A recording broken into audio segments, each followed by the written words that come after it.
ဝိသုဒ္ဓိမေအထကရာမာလာရှိအမျက်ဒေါသကိုဖယ်ခွာကြောင်းနိလန်ကောင်းများအဲ့ဒီမှာ17မျိုးလောက်ပြထားတာရှိပါတယ်ဦးဇင်းတို့ညောင်လေးပင်တော်ရဆရာတော်ဘုရားကြီးအရှင်အရိယဝန္တဆိုတာဓမ္မဗဟုသုတများကြတဲ့ပုဂ္ဂိုလ်တွေဘာသာရေးနဲ့ဆက်ဆက်မှုများတဲ့ပုဂ္ဂိုလ်တွေကြားဘူးကြမှာပါဆရာကြီးဥဒုက္ခရိုက်ကူးတဲ့ယဟန်စာတော်စွမ်းတနတ်ဆိုတာထဲမှာဥပမာထုတ်ပြီးတော့ပူဇော်ခံခဲ့ရတဲ့ညောင်လေးပင်တော်ရဆရာတော်ကြီးဆိုတာရှိတယ်ဘုန်းတော်ကြီးဥတီလရဲ့တပည့်ပေါ့အဲ့ဒီညောင်လေးပင်တော်ရဆရာတော်ဘုရားကြီးရေးသားတော်မူခဲ့တဲ့ဝိသုဒ္ဓိမေအယသာဆိုတဲ့စာအုပ်ရှိတယ်အဲ့ဒီဝိသုဒ္ဓိမေအယသာဆိုတဲ့ကျမ်းကဝိသုဒ္ဓိမေကကျမ်းကြီးကိုအနှစ်ချုပ်ပြီးတော့ဆရာတော်ဘုရားကြီးရေးသားတော်မူခဲ့တာဆရာတော်ဘုရားကြီးရေးတဲ့ကျမ်းစာတွေကအယသာဆိုတာလေးနဲ့နာမည်ပေးတာ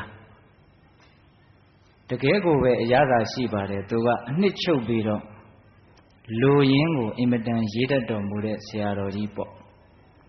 အဲ့ဒီဝိသုဒ္ဓိမေကျမ်းဆိုတာကလည်းပဲဘုရင်တို့ရှင်မဘုဒ္ဓဂေါတမထေရမြတ်ကြီးပြုစုတော်မူခဲ့တာသာဂါထဝကတန်ရုပ်ပါဠိတော်မှာဇတ္တာသုတ်တံဆိုတာရှိတယ်အဲ့ဒါနတ်သားတစ်ပါးကမြတ်စွာဘုရားကိုမေးတာအန္တောဇတ္တာဗဟိဇတ္တာဇတ္တာယဇတိတာပဇာတန်တံဂေါတမပု္ပ္ပာမိကောဣမံဝိဇတယေဇတံတဲ့အရှင်ဘုရားတဲ့ဟောဒီလောကကြီးမှာတတ္တဝါတွေဟာအတွင်းကိုတွေ့တာမမောတဲ့တဏှာလောဘနဲ့လည်းရှုပ်ထွေးနေကြတယ်တဲ့ကိုယ်ခန္ဓာကိုယ်အပြင်ဘက်မှာရှိတဲ့ခန္ဓာကိုယ်ပြင်ပကအရာတွေနဲ့ပတ်သက်ပြီးတော့လည်းပဲ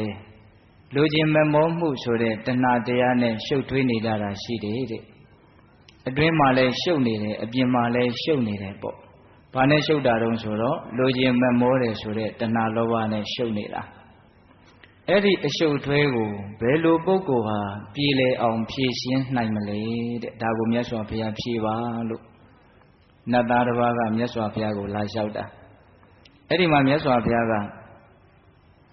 တိလေပဋိဋ္ဌာယနရောတပညောစိတ်တံပင်ញင်စဘာဝကြီးအာတာပိနိပကောဘိက္ခုသောဣမံဝိဇတယေဇတံဆိုပြီးတော့ဂါထာလေးတစ်ပုဒ်နဲ့ပြန်ဖြေတယ်ဂါထာက3ပုဒ်ပါဒါပထမအဆုံးဂါထာပေါ့လေအဓိပ္ပာယ်ကဘာလဲဆိုတော့မွေးကလေးကစပြီးတော့ပင်ကိုပฏิပန်ဉာဏ်ပညာအထိုက်လျောက်ပါလာတဲ့ပုဂ္ဂိုလ်ပင်ကိုဓက္ခဉာဏ်ပါရမယ်ပေါ့အဲ့ဒီပင်ကိုဓက္ခဉာဏ်ပါတဲ့ပုဂ္ဂိုလ်ဟာထက်သန်တဲ့လုံလဝရိယဖြင့်သီလဆိုတဲ့ကိုယ်ကျင့်တရားပေါ်မှာတည်ပြီးတော့တမာတိပညာတရားတို့ကိုပွားများမယ်ဆိုရင်အဲ့ဒီပုဂ္ဂိုလ်ဟာအတွင်းရှုပ်အပြင်ရှုပ်လို့ဆိုရတဲ့တဏှာဆိုတဲ့အရှုပ်ထွေးတရားကိုပြေလည်အောင်ဖြည့်ရှင်းနိုင်လိမ့်မယ်လို့မြတ်စွာဘုရားဟောတာအင်မတန်အနှစ်အသားပါတဲ့ဂါထာပေါ့နော်ပင်ကိုဓက္ခဉာဏ်ပညာပါတဲ့ပုဂ္ဂိုလ်ဒီလုံလဝရိယထက်သန်စွာဖြင့်သီလဆိုတဲ့ကိုယ်ကျင့်တရားပေါ်မှာထောက်တည်ပြီးတော့တမာတိပညာဆိုတဲ့တရားတွေကိုပွားများမယ်ဆိုလို့ရှိရင်အရှုပ်အထွေးကင်းပြီးတော့ရှင်းလင်းပြီးတော့ဒုက္ခခတ်သိငြိမ်းနိုင်တယ်လို့ပြောတာအဲ့ဒီဂါထာလေးကိုအခြေခံပြီးတော့ဝိသုဒ္ဓိမဂ္ဂကျမ်းဆိုတာဖြစ်လာတာပိဋကတို့ကိုဦးဇင်းတို့ဘုဒ္ဓလိုက်စားကြတဲ့ပုဂ္ဂိုလ်တွေအတွက်ဇာဝနာဝရှိအောင်တချို့လည်းကြားဘူးပြီးသားဖြစ်ပါလိမ့်မယ်ဟုတ်ရဲ့လားအဲ့ဒီဂါထာလေးကိုအခြေခံပြီးတော့ဝိသုဒ္ဓိမဂ္ဂကျမ်းဆိုတာဖြစ်လာတယ်အဲ့ဒီဝိသုဒ္ဓိမေကျမ်းကြီးကိုပဲဦးဇင်းတို့ဆရာတော်အဆက်ဆက်နေတရားမြန်မာတွေပြန်ခဲ့ကြတယ်ဗမာဘာသာတက်တက်နဲ့လည်းပြန်ထားတာရှိတယ်အင်မတန်ရိုးရိုးရှင်းရှင်းနဲ့နားလည်အောင်ပြန်ထားတာကတော့မဟာစီစတော်ဘုရားကြီးမြန်မာပြန်တဲ့ဝိသုဒ္ဓိမေမြန်မာပြန်ဆိုတာ4 အုပ်တွယ်ရှိတယ်အဲ့ဒါပိဋကပေါင်းသူတော်ကောင်းတို့ဖတ်ကြည့်ပါအလွန်ကောင်းတဲ့ကျမ်းစာအုပ်ပေါ့ဟုတ်လားအဲ့ဒီဝိသုဒ္ဓိမေဆိုတဲ့ကျမ်းကိုဖတ်ပြီးရင်ရှင်းတော့ကတော့ပြောကြတာပဲထွက်နဲ့ထွက်တထွက်တတ်တယ်တဲ့ဘုန်းကြီးတစ်ပါးအဲ့ဒီကျမ်းစာကိုဖတ်မယ်ဆိုရင်သာသနာတော်မှာနေရတာတော်ယုံတန်ယုံလုံလဝရိယတရားအကျင့်နဲ့မလွယ်ဘူးဆိုပြီးတော့လူရင်လဲထွက်တတ်တယ်ပေါ့ အဲ့လိုမှမဟုတ်ရင်လည်းပဲတပိတ်တလုံးသင်္ကန်းသုံးတယ်နဲ့တောရင်လည်းထွက်တတ်တယ်ပေါ့အဲ့ဒါလောက်လေးလေးနက်နက်ရေးထားတဲ့ကျမ်းစာနော်ဒါကြောင့်ဗုဒ္ဓဘာသာဝင်သူတော်စင်တွေခုဦးဇင်းတို့ဝိသုဒ္ဓိမဲ့ဇံမွေးဝဲဆိုတာတောင်ရှိတယ်ကြားဘူးတယ်မို့လားအေးအဲ့ဒီဝိသုဒ္ဓိမဲ့ကျမ်းကြီးကိုပဲဦးဇင်းတို့ညောင်လေးပင်တော်ဆရာတော်ဘုရားကဝိသုဒ္ဓိမဲ့အရသာဆိုပြီးတော့စာအုပ်ကလေးခတ်သေးသေးအနှစ်ချုပ်ပြီးတော့ရေးထားတာအဲ့ဒါဘ ഹു တုဒ္ဒလိုလားကြတဲ့ပုဂ္ဂိုလ်တွေရှားဖွေပြီးတော့လေ့လာကြဖို့ပေါ့ပြောချင်တာကအဲ့ဒီဝိသုဒ္ဓိမဲ့အရသာဆိုတဲ့ညောင်လေးပင်တော်ရဆရာတော်ဘုရားရဲ့ကျမ်းစာအုပ်ထဲမှာသူကဆောင်းပုဒ်ကလေးတွေနဲ့အနှစ်ချုပ်ပြီးတော့လူရင်းရအောင်ပြောထားတာအဲ့ဒါဦးဇင်းကဒီကနေ့အဲ့ဒီဆရာတော်ဘုရားကြီးရဲ့ဂုဏ်ကျေးဇူးကိုအမိပြုပြီးတော့ပေးသက်ပေါင်းသူတော်ကောင်းတို့ကိုဒေါသပေကြောင့်နီလန်ကောင်လို့တရားကောင်းစဉ်တက်ပြီးတော့ဟောမှာပါဟုတ်ရလားတရားဓမ္မတို့ဦးဇင်းတို့တွေဒေါသဆိုတာစိတ်ကိုပူလောင်စေတယ်အကျိုးမဲ့စေတယ်အင်မတန်ဆင်းရဲစေတယ်ဆိုတာသိပေမဲ့လို့ဒီဒေါသရဲ့နှိမ့်ဆက်ခြင်းကိုမကြာမကြာခံနေရတာလည်းမရှိဘူးလားရှိတယ်ဒါကြောင့်ဒေါသတွေဖြစ်လာရင်မုန်းတီးမှုတွေဖြစ်လာရင်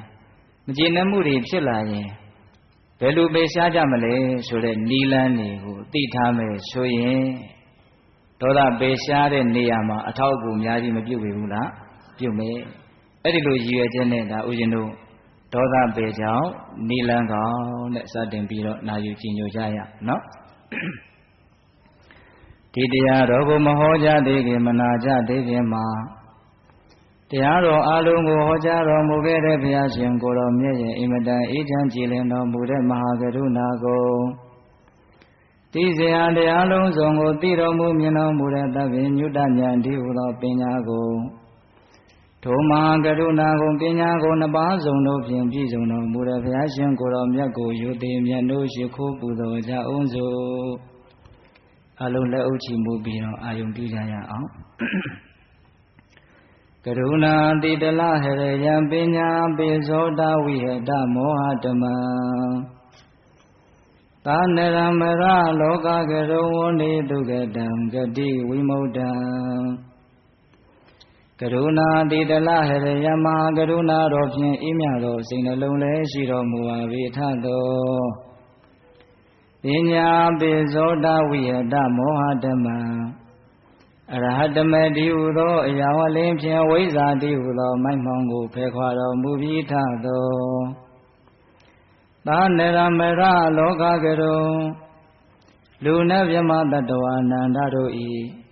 ကြောက်ထီတန်းတို့အလေးကရုပြုရာတဆူရီသောဆရာသခင်လည်းဖြစ်တော်မူပါ၏ထသောဂတိဝိမု ddံ ဒေဝမနုဿာနိရယနှင့်ပေတတရိစ္ဆာလာယရှိငါတံသောဂတိတို့မှလိအထူးသဖြင့်ကင်းလွတ်တော်မူပြီးထသောသူကတံတတ္တဝါတို့ဟာအကျိုးများကြောင့်ဟုတ်မှန်သောစကားကောင်းကိုသာမျက်ဆိုတော်မူပါ၏ထသောဗုဒ္ဓံသစ္စာလေးရတရားမြတ်ကိုလက်ပေါ်တင်နာပရမကဲ့သို့ပြတ်သားထင်သိမြင်ပေတတ်ဘုရားရှင်ကိုယ်တော်မြတ်ကြီးကိုမေယံတရားပုဂ္ဂိုလ်တရားနာပုဂ္ဂိုလ်ခေါ်ဆိုပညတ်ပရမတ်မမူယုံနာနှဖျားဖြစ်ကြပါသောဘုရားတပည့်တော်တို့သည်ဝိနိဝနာမှာကာယဝစီမနောကြည်၍သုံးလီဒွါရပနာမဖြင့်တုတ်ကွာယုကျိုးလက်စုံမိုးကရှိခိုးဥညွတ်ပါ၏မြတ်စွာဘုရား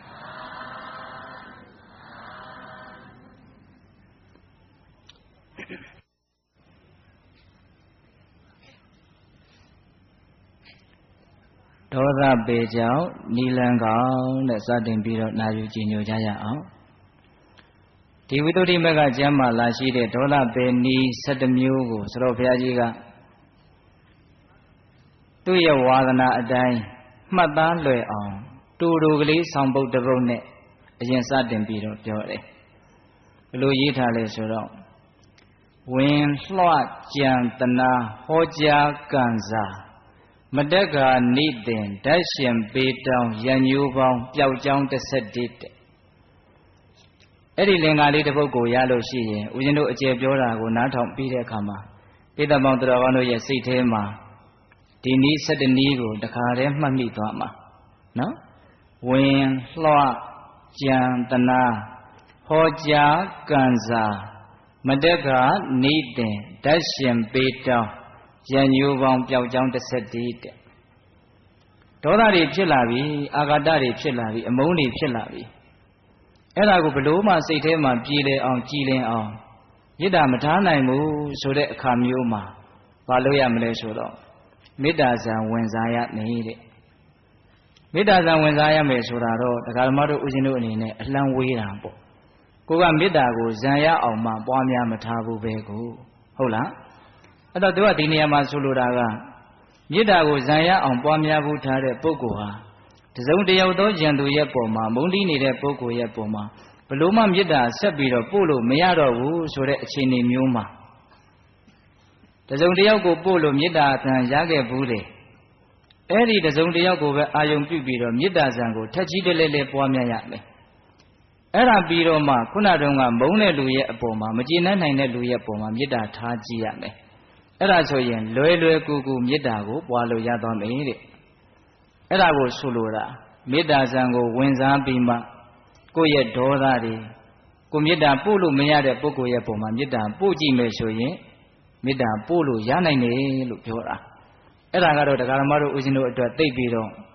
လက်တွေ့မကြဘူးပေါ့ကိုမမေတ္တာဇံမရတာကိုဟုတ်ရဲ့လားအေးဒါကြောင့်ဝင်ဆိုတာဘာပြောတာတော့မေတ္တာဇံဝင်စားရမယ်လို့ပြောတာ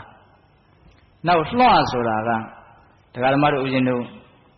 တက်သားတွေကိုလွှနဲ့ဖြတ်တယ်ဆိုတာကြားဘူးပါလေနော်အဲ့ဒီမှာဦးဇင်းတို့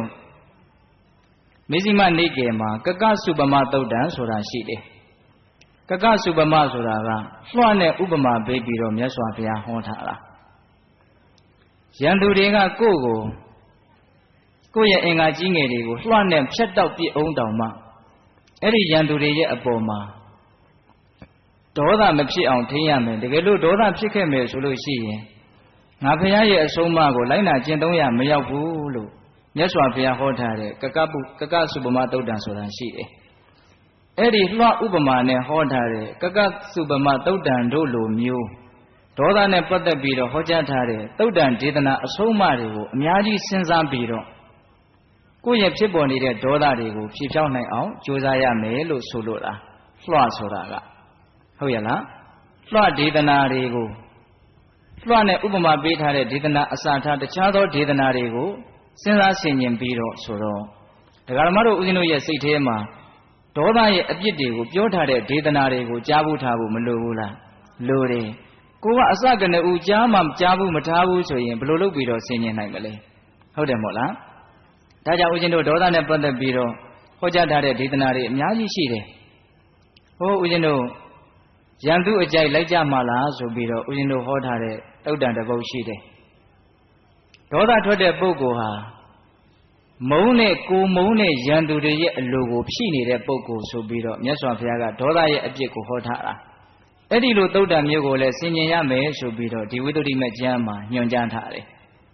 အဲ့ဒါဘာရေးထားတုံးဆိုတော့အယုတ်ဆိုးစီတွေ့စီဆင်းရဲပြက်ကွဲစည်းစိမ်ချွေရန်မှိန်လျက်မိတ်ဆက်ပြက်လက်အပေဖြစ်ခုနှစ်ရန်သူကြိုက်ဆိုပြီးတော့ဆိုတော့ဘုရားကြီးကအဲ့ဒီသုတ်တံကိုအဲ့ဒီဆောင်းပုဒ်ကလေးတစ်ပုဒ်ထဲနဲ့ခြုံပြီးအောင်ရေးတာအဲ့ဒါလည်းပဲညောင်လေးပင်တို့ကဆိုတော့ဘုရားကြီးရဲ့လက်ရပဲအယုတ်ဆိုးစီတဲ့ဒေါသဖြစ်လာပြီဆိုရင်အယုတ်ဆိုးသွားမယ်ရုပ်တွေကကြည့်လို့မကောင်းတော့ဘူးအဲ့ဒါဆိုရင်ကိုယ့်ရဲ့မုန်းတဲ့ပုံကိုယ်တွေကကြိုက်လိမ့်မယ်ကိုယ်ရုပ်ကြည်ကြည်လင်းလင်းလေးဖြစ်နေတာကိုသူတို့ကသိကြည့်ရမှာပေါ့ရှူးရှဲရှဲဖြစ်နေတဲ့ရုပ်ဆင်းရင်ကအိုးသွားပြီဆိုရင်သူတို့ကသဘောကျမှာပေါ့ဒါဆိုလို့လားအဲ့လိုပဲဒေါသဖြစ်လာရင်အယုတ်ဆိုးမယ်ရန်သူအကြိုက်ဖြစ်သွားပြီအယုတ်ဆိုးစီတွေ့စီဆင်းရဲတဲ့အမျိုးမျိုးသောဆင်းရဲဒုက္ခတွေတွေ့လိမ့်မယ်ဒေါသဖြစ်လာရင်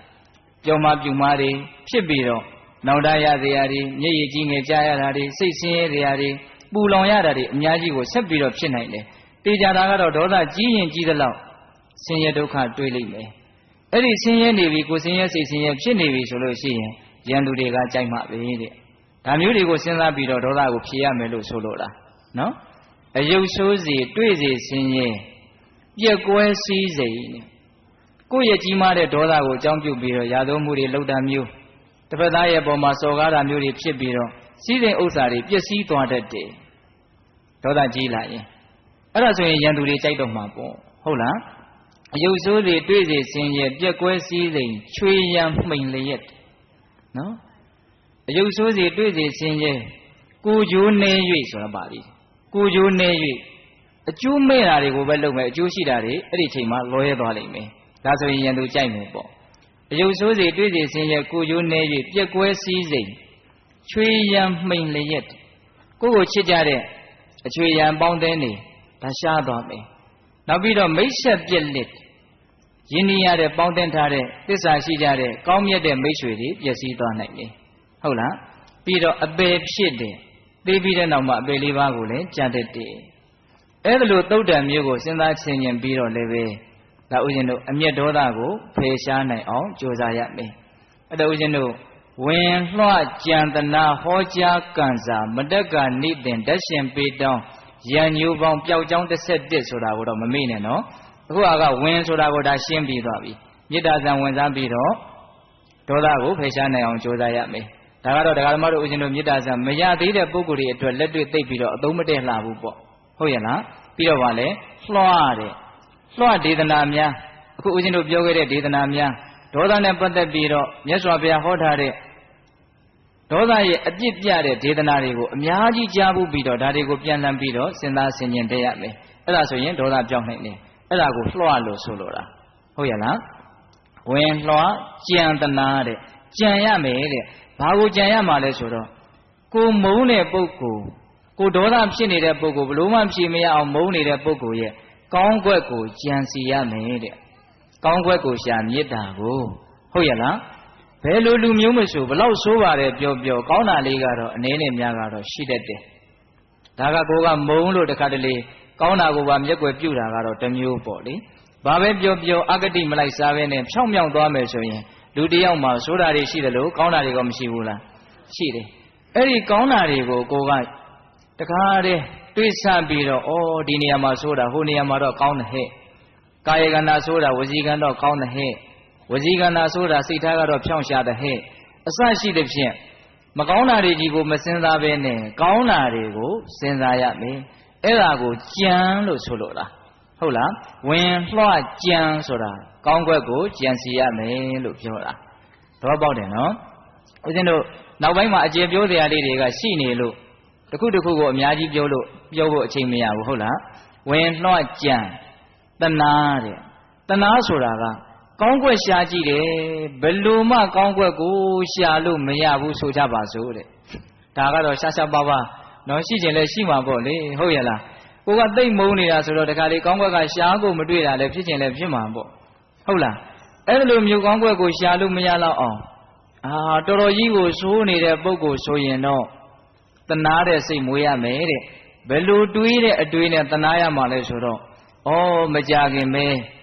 ဒီပုဂ္ဂိုလ်ဟာမကောင်းတဲ့ဘဝရောက်ပြီးတော့ဆင်းရဲဒုက္ခအကြီးအကျယ်တွေ့ရှာတော့မယ်ဟုတ်လားပြင်းထန်တဲ့ရာဇဝမှုကိုလွန်ကျူးထားတဲ့ပုဂ္ဂိုလ်ကိုမကြခင်မှာပဲထောင်တန်းကြပြီးတော့တသက်တွင်းကြပြီးတော့သို့မဟုတ်သေသားသေသေးအပြစ်တွေကိုခံရတော့မယ်ရာဇဝသားတယောက်ကိုမြင်တယ်လို့မျိုးပေါ့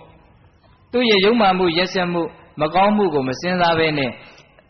အဲ့ဒီသူ့ရဲ့မကောင်းမှုကြောင့်ရရှိမဲ့အကျိုးတရားကိုလှမ်းစဉ်းစားပြီးတော့ကာလရှိလျားစွာဆင်းရဲရှာတော့မယ်ဆိုတာကိုတွေးလိုက်တယ်ဆိုရင်တဏှာတဲ့စိတ်ဖြစ်မလာပြီဘူးလားဖြစ်လာတယ်အဲ့ဒါကိုဆိုလိုတာအဲ့ဒီတဏှာတဲ့စိတ်ဖြစ်လာရင်ခုနတုန်းကဒေါသအာဃာတဆိုတာပျောက်မသွားဘူးလားပျောက်သွားတယ်ဗျဟုတ်ရဲ့လားအဲ့ဒါဦးဇင်းတို့ဘယ်နှလုံးရှိသွားပြီဘယ်နှမျိုးရှိသွားပြီတော့၄မျိုးရှိသွားပြီနော်17မျိုးပြောမှာနော်ဝင်လွှကြံတဏှာကောင်းကွက်ကိုကြံတယ်ကြံလို့မရဘူးဆိုရင်သူ့ရဲ့မကောင်းတာတွေကြောင့်ဒုက္ခရောက်ရှာတော့မယ်လို့စဉ်းစားလိုက်တာတဏှာတာပေါ့နော်ဝင်လွှကြံတဏှာဟောကြားကံစာဟောကြားဆိုတာကကိုပြန်ပြီးတော့တရားဟောရမယ်သိလားကိုပြန်တရားဟောရမယ်ဆိုတာကလည်းပဲမြတ်စွာဘုရားဟောထားတဲ့ဒေသနာတွေနဲ့အညီဟောရမှာပဲအဲ့ဒါကိုဦးဇင်းတို့ဝိသုဒ္ဓိမေကျမ်းထဲမှာဂါထာ10ဂါထာနဲ့ပြထားတယ်တော်တော်ကောင်းတယ်ဗျအဲ့ဒါကြတော့ဦးဇင်းတို့အကျေပြောမှဖြစ်မှာဟုတ်လားဒီနေ့တရားကနည်းနည်းလေးရှည်ချင်းရှည်သွားမယ်သို့တော်ကိုယ့်ဘဝအတွက်တကယ်အသုံးချမယ်အသုံးတည့်မယ်တရားတစ်ခုလို့တန်ဖိုးထားပြီးတော့ပိဋကပေါင်းသူတော်ကောင်းတို့စိတ်ရှိလက်ရှိနာကြရမှာနော်အဲ့ဒါဦးဇင်းတို့ဒီမှာဆောင်းပုဒ်ကလေးကိုကူးလာတယ်ဆိုတော့ဘုရားကြီးကဂါထာတစ်ပုဒ်ကိုတစ်ပိုက်နဲ့ စုံအောင်ရေးနိုင်တယ်အလွန်ချီးကျူးတဲ့ဥစဉ်ကတော့စိတ်ထဲအံလဲအံ့ဩတယ်ဩကြီးလိုက်တဲ့ညံပေါ့ဟုတ်လားအဲ့ဒီဆယ်ဂါထာနဲ့ကိုဟောမှာနော်စိတ်ပညာဆန်းဆန်းသဘောတရားတွေတောင်ပါတယ်လို့ဥစဉ်စိတ်ထဲမှာခံစားရတယ်။ပါရေးထားလဲဆိုတော့ကိုယ်စိတ်ကိုဖြက်ဒေါသမဲ့၍မျိုးပြက်မွေးတာပြန်ယုံမှနဲ့သူ့မှာလိုပြမိမိကပန်းအမှားလန်းလိုက်ကျွန်၌ကြံရဲခုတ်တလွဲပြက်တစ်ဖက်သက်မျိုးပြစ်ဆယ်မျိုးပွားတုံငါ၌တာတဲ့ဒီဆောင်ပုဒ်ကလေးကိုဖတ်သွားရင်တော့ဘာမှနားလည်မှာမဟုတ်ဘူး။ကွက်စာကိုဖတ်လိုက်ရတယ်လို့မျိုးပဟိလိစာကိုဖတ်လိုက်ရတယ်လို့မျိုးဖြစ်မှာပေါ့ဟုတ်လားအဲ့ဒါကိုသူကအသေးစိတ်ပြန်ပြီးတော့ရှင်းပြတာဆောင်ပုဒ်ဆိုတာကခေါင်းစဉ်အတူကျုပ်ကလေးတွေစိတ်ထဲမှာသိသိရလွယ်အောင်အုံနောက်ထဲမှာသိသိရလွယ်အောင်မှတ်သားရလွယ်အောင်ရေးပေးတာကိုဟုတ်ရဲ့လားကိုယ်စိတ်ကိုဖြက်တဲ့အဲ့ဒါဘာပြောတာတုံးဆိုတော့ငါမုန်းတဲ့ယံသူငါ့ကိုမုန်းတဲ့ယံသူဟာငါရဲ့ရုပ်ပိုင်းဆိုင်ရာကိုပဲဒုက္ခပေးနိုင်တာတကယ်တမ်းကတော့ငါရဲ့စိတ်ကိုထိလိုက်ပြီးတော့သူဒုက္ခမပေးနိုင်ဘူးကိုယ်စိတ်ကိုဒုက္ခပေးတာကိုယ်စိတ်ကိုဆင်းရဲသေးတာဟ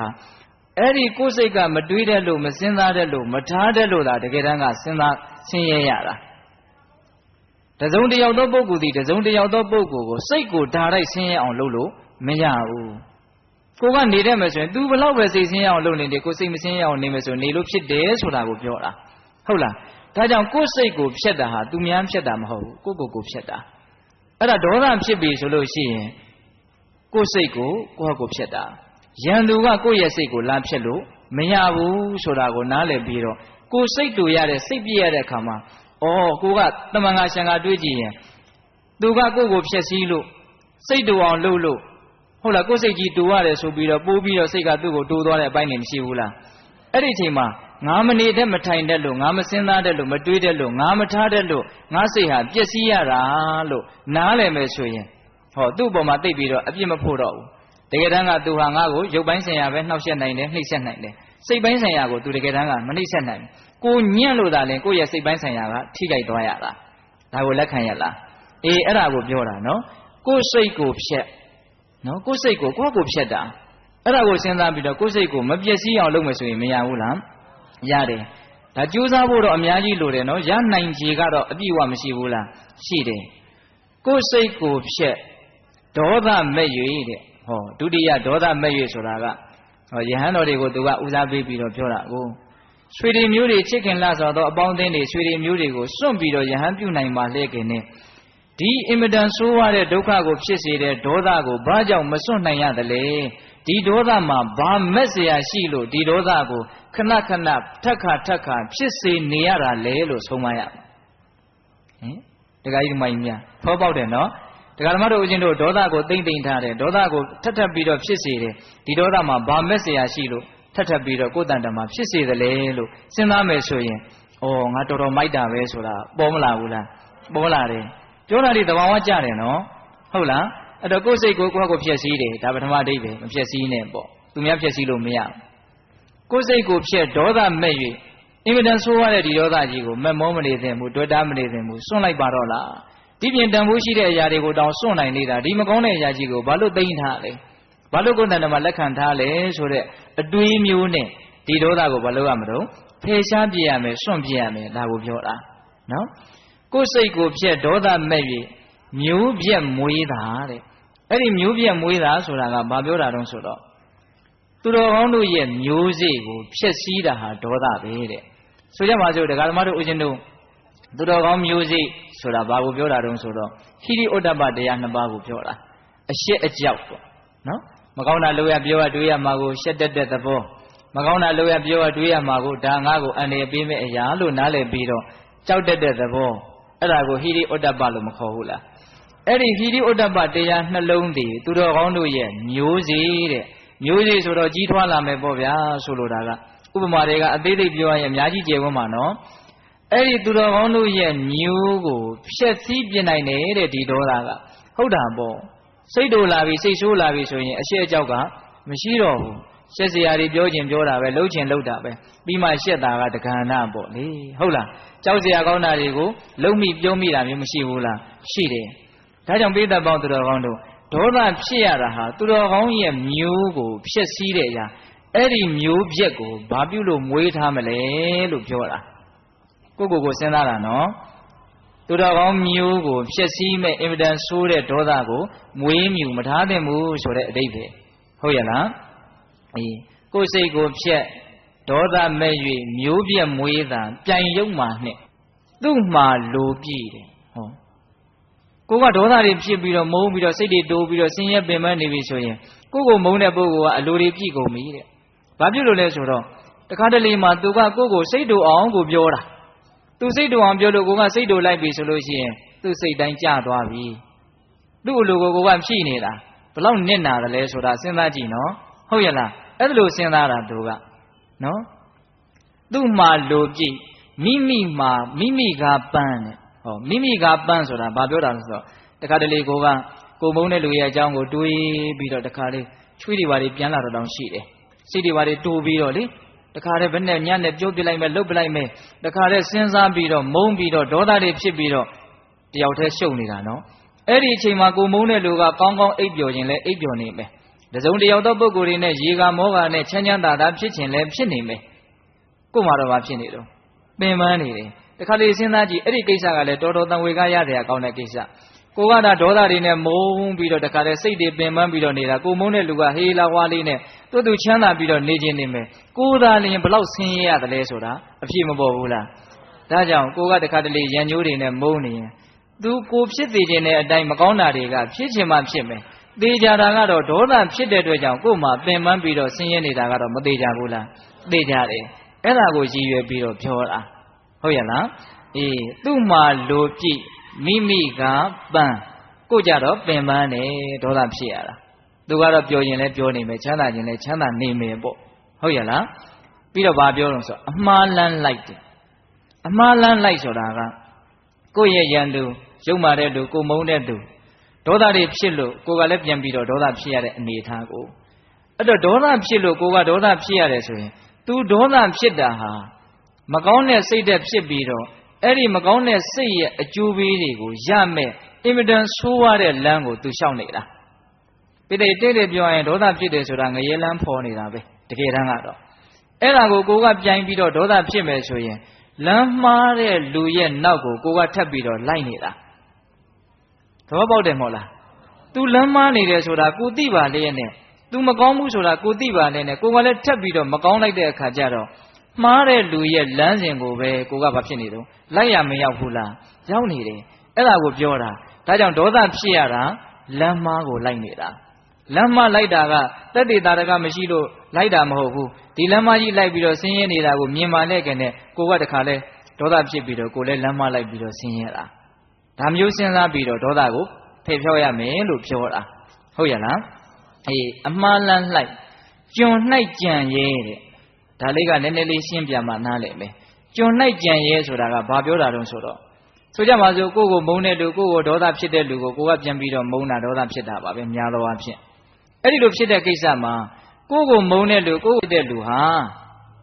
ဘာကြောင့်ကိုမုန်းတယ်လဲဘာကြောင့်ကိုဒေါသဖြစ်တယ်လဲကိုမှ तू မုန်းတယ်ရကို तू ဒေါသဖြစ်เสียအပြစ်တစ်ခုရှိလို့အဲ့ဒီအပြစ်ကိုလက်စုပ်လက်ကင်ပြုတ်ပြီးတော့အဲ့ဒီလူကကိုမုန်းတာပြီးတယ်ကိုက6ပြစ်กินတလဲစဉ်စင်ကြယ်တန့်ရှင်းတယ်မုန်းเสียမကောင်းဘူးဆိုရင်အဲ့ဒီလူကမုန်းမလားမုန်းဘူးအဲ့တော့တစ်ဖက်လူကကိုဒေါသတွေဖြစ်တယ်မုန်းတယ်ဆိုတာအရင်စစ်လိုက်လို့ရှိရင်ကိုမှ तू မုန်းတယ်ရအပြစ်ရှိနေလို့ तू မုန်းတာဒါမကွယ်မဝဲနားလည်ဖို့လိုတယ်နော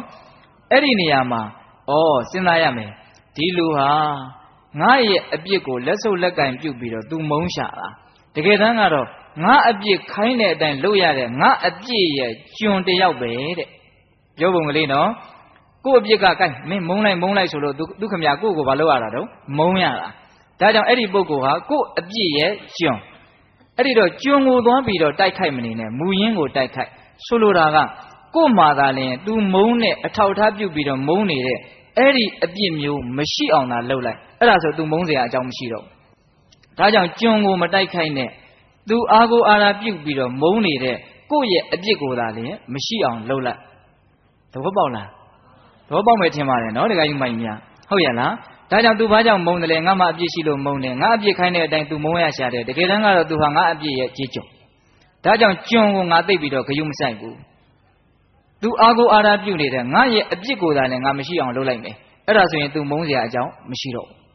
ကောင်းအောင်နေလိုက်လို့ရှိရင်သူကိုမုန်းလို့ရသေးသလားမရတော့ဘူးဒါကြောင့်ကျွန်းမှာသိပ်ပြီးတော့မစင်စားနဲ့မူရင်းကိုပဲပယ်ဖြောင်းနိုင်အောင်ကြိုးစားရမယ်ဒါကိုပြောတာကျွန်း၌ကြံရဲဆိုတာဒါကိုပြောတာဟုတ်ရဲ့လားပြီးတော့ဗာပြောတုံဆိုတော့ခုတ်တလွဲပြက်ခုတ်ရတစ်ပါးရှာရတစ်ပါးဆိုတာကြားဘူးတယ်မို့လားအဲ့ဒါဗာပြောတာတုံးဆိုတော့ခုတ်တလွဲပြက်ဆိုတ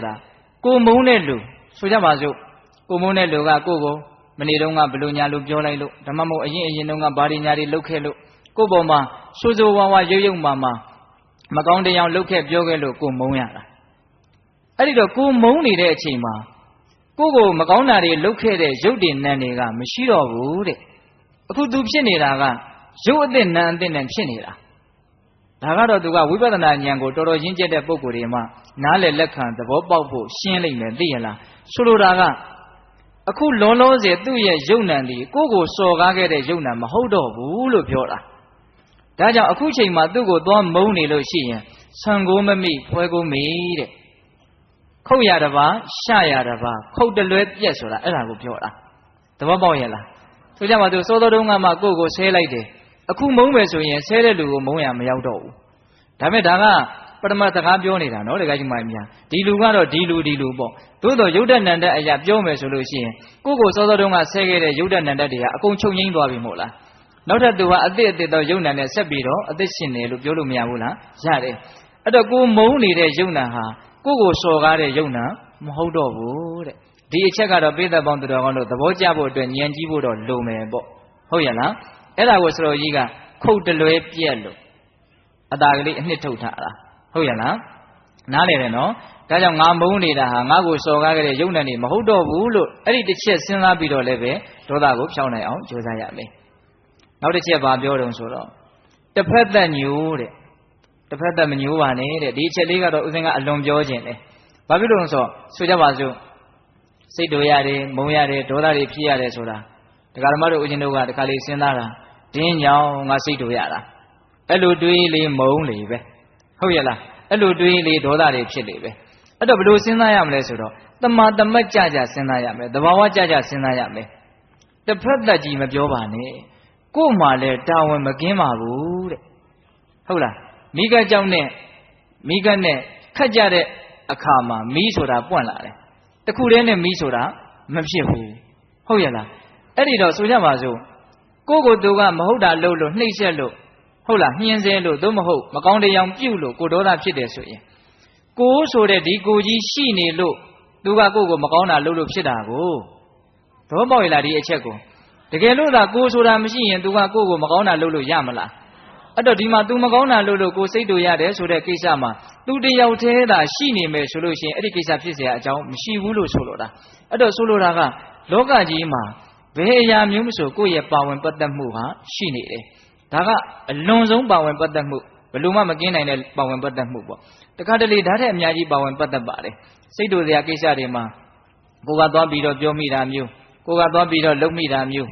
ဟုတ်လားကိုကသွားပြီးတော့စွတ်ဖက်မိတာမျိုးအဲ့ဒီမှာဟိုကပြန်ပြောလိုက်တာမျိုးအဲ့ဒီမှာကိုနဲ့သူနဲ့နှစ်ဦးသားပေါင်းမိပြီးတော့စိတ်တို့စရာကိစ္စတွေဟာဖြစ်လာတာဒါကြောင့်ဒီစိတ်တို့ရတဲ့ကိစ္စကြီးမှာသူ့တယောက်တည်းကိုသာတစ်ဖက်ကိုသာကွက်ပြီးတော့မုန်းမယ်ဆိုရင်ဒါတစ်ဖက်သက်ဆန်းတယ်လို့ဒါကိုပြောတာအဲ့တော့ပိဿပေါင်းသူတော်ကောင်းတို့ဒီနေရာမှာဟိုဦးဇင်းတို့ဥဒန်းပါဠိတော်မှာလာတဲ့စကားလေးနဲ့နည်းနည်းတွဲပြီးတော့နားလည်ဖို့လိုမယ်လောကကြီးမှာဆင်းရဲတာတွေအဆင်မပြေတာတွေဒုက္ခတွေတွေ့လာလို့ရှိရင်သူ့ကြောင့်ကိုယ့်ကြောင့်ဆိုတဲ့အတွေးတွေထက်ဒီခန္ဓာကြီးရှိနေလို့ဒုက္ခဆိုတာဖြစ်ရတာကိုလို့အဲ့ဒီအခြေခံကြတဲ့အဓိကချက်ကိုစဉ်းစားမိဖို့လိုတယ်ဆိုတဲ့အဓိပ္ပာယ်နဲ့မြတ်စွာဘုရားဟောထားတာရှိတယ်ဟုတ်ရဲ့လားအဲ့တော့ပိဿပေါင်းသူတော်ကောင်းတို့